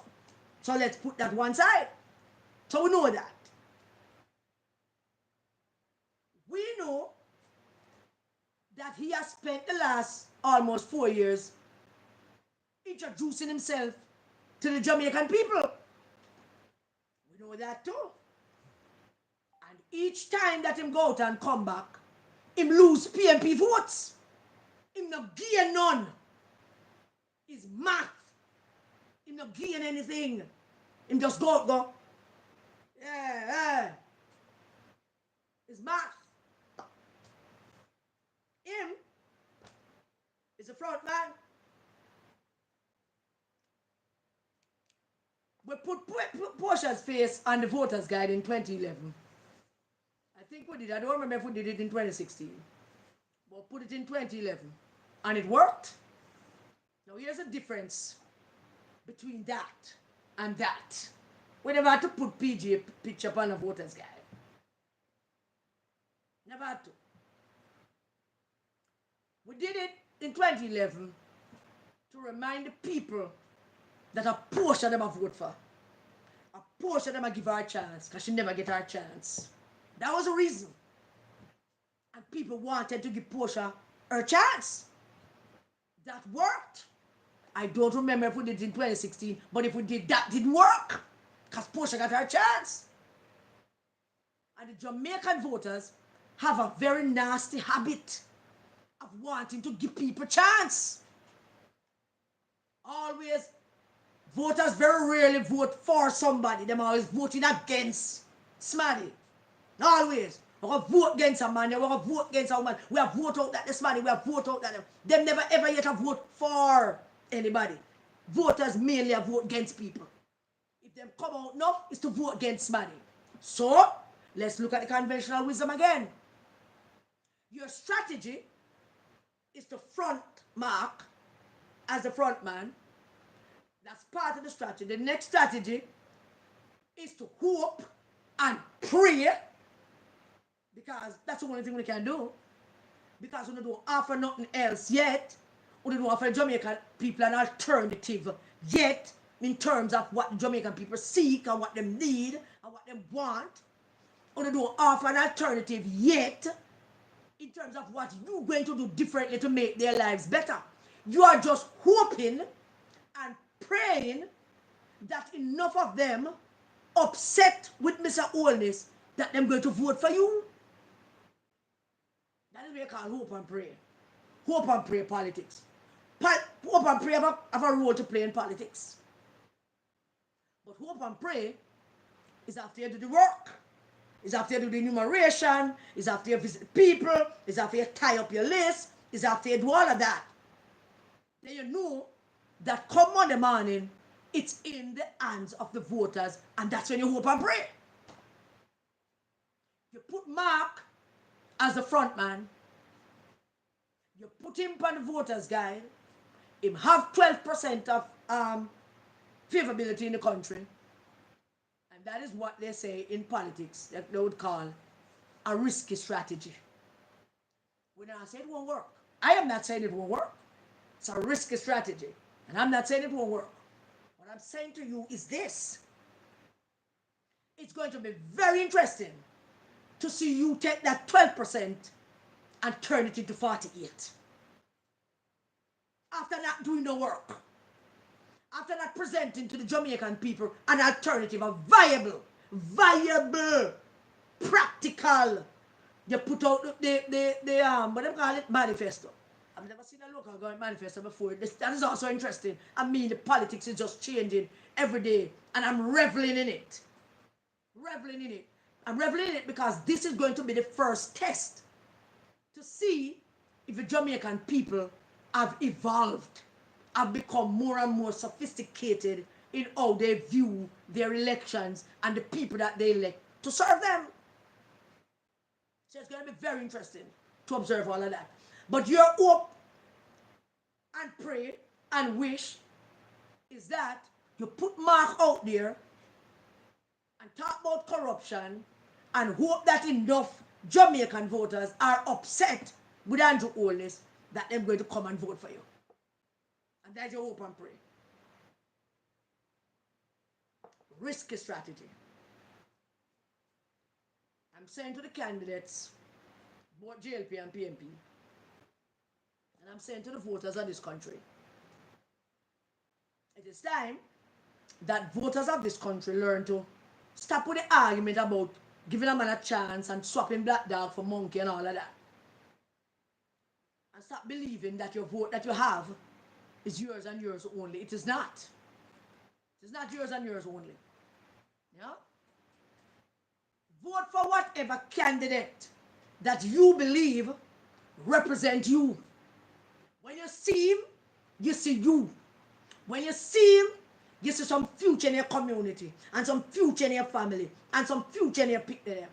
Don't vote for him because of an orange shirt, and because some people tell you to vote for him. Don't vote for him because a wave. Vote if you see a green wave or an orange wave. Vote for the better man, the better woman, the person who talk your talk and walk your walk. The person who you know. Because Jamaicans are perceptive. We are quick to be able to tell what a man would do and what a man would not do. We know them. And in spite of the fact you don't study body language, you also know that. We vote for Patrick Roberts because him show up. I vote for Patrick Roberts because him show up. Other people vote for Patrick Roberts not because them get nothing, because most people tell us that they never get nothing from him yet. But those very same people will also tell you every evening I come from work, they see him. Every evening I come from work, them see him. Some days, when them hang out, them see him. So nobody can say, oh, that man, me don't know him. Never see him yet. And them say, do that, then do this. Him drive down the other night and him handed Francine must about 20, 22 or 23 envelopes of recommendations. Hours a night. Come drop off for people who him collect the night before someone drop them off. Or the morning, whatever him collect it. I don't know, few hours them varies. It was a night hole. Like him now know if he sleep or like him not live nowhere. I bet you the money him out then I'll sit down under the palm tree them that I plant. So you have front Mark Golden. Not a bad strategy. I'm of 12%. 12% of the country think him doing a good job. And him is a front man in all of this. With the orange wave and the voters guide. Risky. But you must know something we don't know. Maybe you know the 88% people are that change or something. You must know something that we don't know. I was hoping to bring on a young lady who's also running as an independent candidate. I'm going to ask her to forgive me and come on tomorrow. Because I need to say these things. I am looking at the Brandon Hill division. Brandon Hill division. Brandon Hill is the only seat that the PNP holds in the Northern Belt. PNP now have no NP seat in the Northern Belt.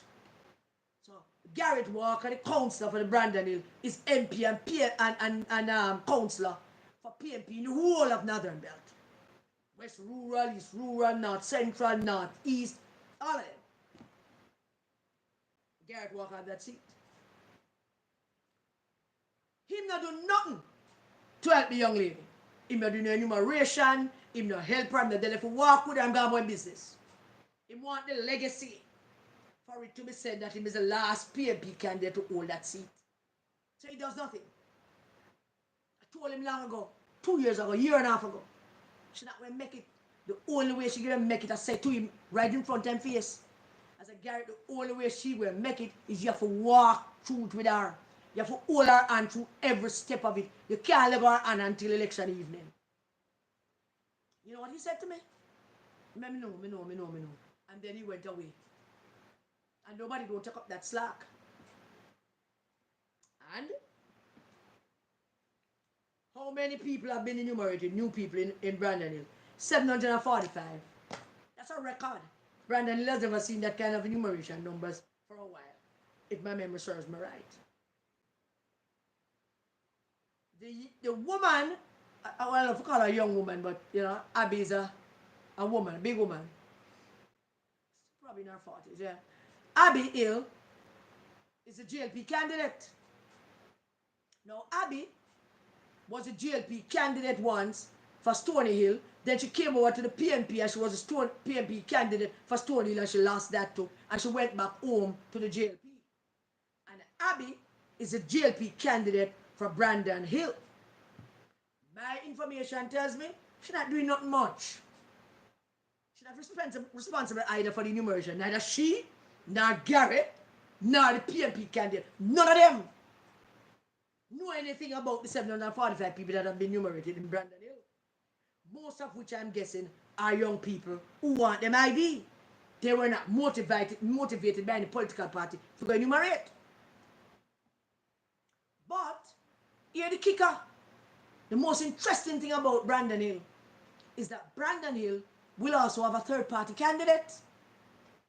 There's a young fellow who's running on the ticket of the UIC. I'm hoping to have him on the program tomorrow evening. Matter of fact, I'm hoping to have him and Mr. Patterson on the program tomorrow evening. To find out if between him and Abbey Hill, the PNP could actually hold on to Brandon Hill. I'm studying that. Don't done yet. But there's a slim chance, a possibility that that might be a default thing that it could fall into default. That depends on who bring out who and what the ground operation is. When I listen to KD Knight voice note, and I'm going to wrap up shortly. When I listened to KD Knight voice note, I hear the passion in KD's voice. And KD is a strategist. KD keeps saying, you don't win yet. But the truth of the matter is, you already lost one battle. This was the last battle. Monday was the last battle. The first battle was the enumeration, and you lost that. The second battle was quality candidates, and you lost that too. Because most of them was rewarded for being supportive of the leader. Not because they were quality candidate that fits the profile of a division. Yeah, they were rewarded for that. Jody and Calamity, Sulinke baby, Sulinke. Most of them were rewarded. So you lost the first battle, which is the enumeration. You lost the second battle, which is prefer candidate, candidate of people don't want, candidate of people reject. And in the midst of all of that whole candidate thing, you're throwing out good candidate, good representative of the people, like Uphell Purcell. In the middle of all of that, you are throwing representative, good, strong, solid representative of the people. No. Person not sophisticated. Him not highly educated. Him not speak is spooky. Person shirt them always big. It's not that him not no clothes. But person him wear love big shirt, him love big shirt and big pants. But hear this. He's a representative of the people. I don't know no more council we can boast and build a school. So in the middle of choosing riffraff candidates, also in the mix throwing out people that fit a particular constituency or a particular division. So you lost battle 1, you lost battle 2. This is Game of Thrones. Yeah. Coming down now to the final battle. And the final battle is Monday. And the guy you put in front to lead the troop is the man with 12% of Jamaicans thinking that he's doing a good job as leader of the opposition. And you are saying with the orange wave that 12% is now going to translate into 40-something% that will allow you to win back all the 6 councils you have and pick up 2 more. And that's the only win there is. Winning everything you have or lose some of what you have and pick up back some. And you have to forgive me. It's basic school, me go. Teacher goated, St. Mary's basic school.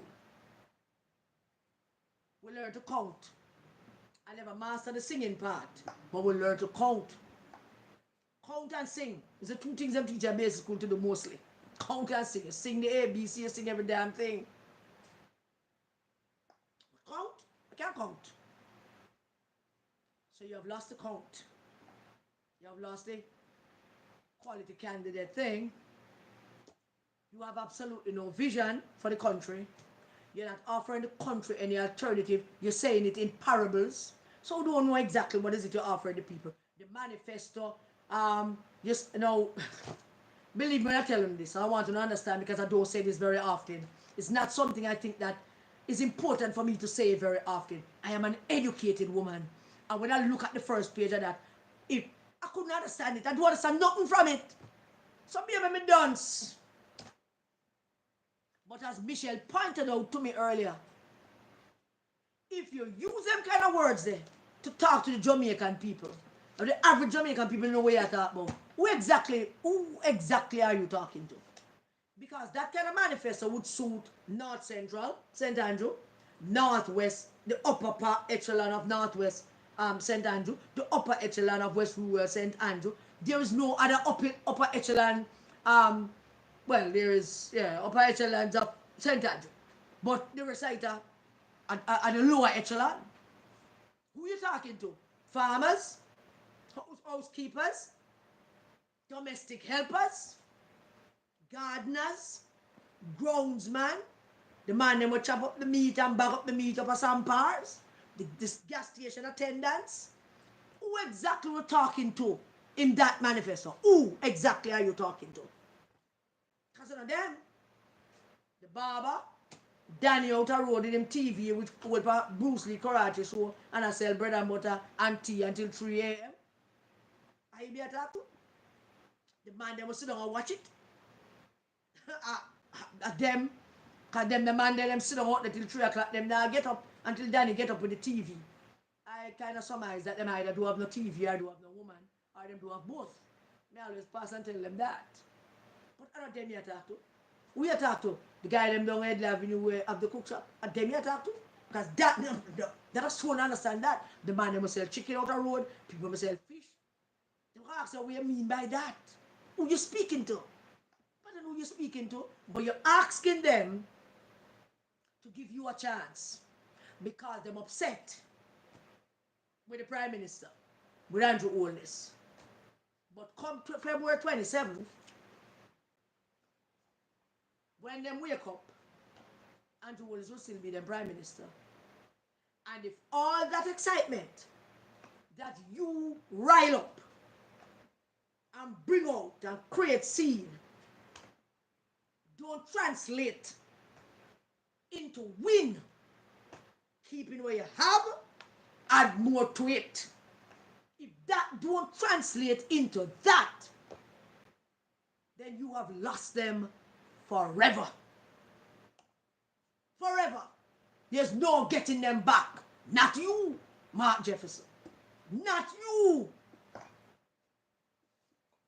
If wave, flags, rave, tay, music, and if them don't show up, and that don't translate into 8 council, you have done more greater damage to the People's National Party. You wouldn't have done any damage to Jamaica, except with your buffoonery as a man that leader of the opposition that don't oppose or lead opposition nothing.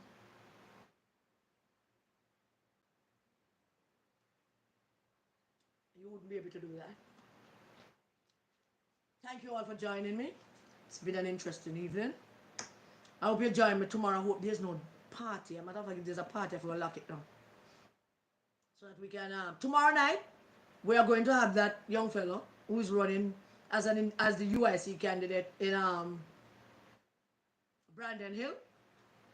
And we are also hoping to have Mr. Joseph Patterson to join us to give us his take and how things look to come Monday, February 26th. Mark Golden Date with Destiny is day of reckoning. God not sleep. And as them girls love to say, God no wear pajama. Before I forget, boy, I almost forget. The girls them in Jews are having a wheel of a time.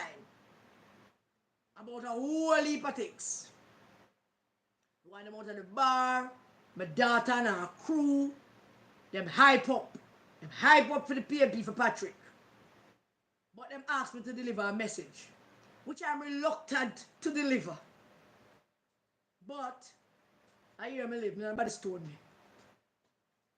And my daughter and her friend them and the old woman them say, I have to tell Emily Cook say, she go buy clothes and leave Lisa Anna alone.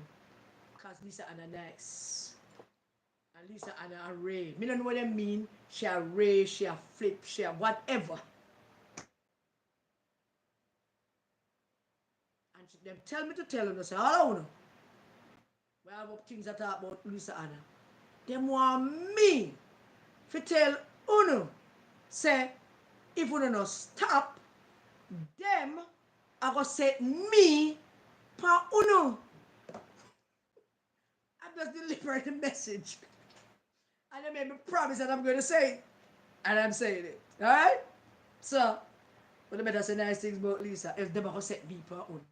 But don't take them serious, alright? Them just, you know, them acky because them and them Patrick, them and them big belly Patrick, you know? Thank you for joining me. Thank you very much. God bless you all. Stay safe, everybody. And keep your children safe. Alright? Happy huntings to Comrade Purcell. And Yorktown, support Comrade Purcell. Thank you. Good night.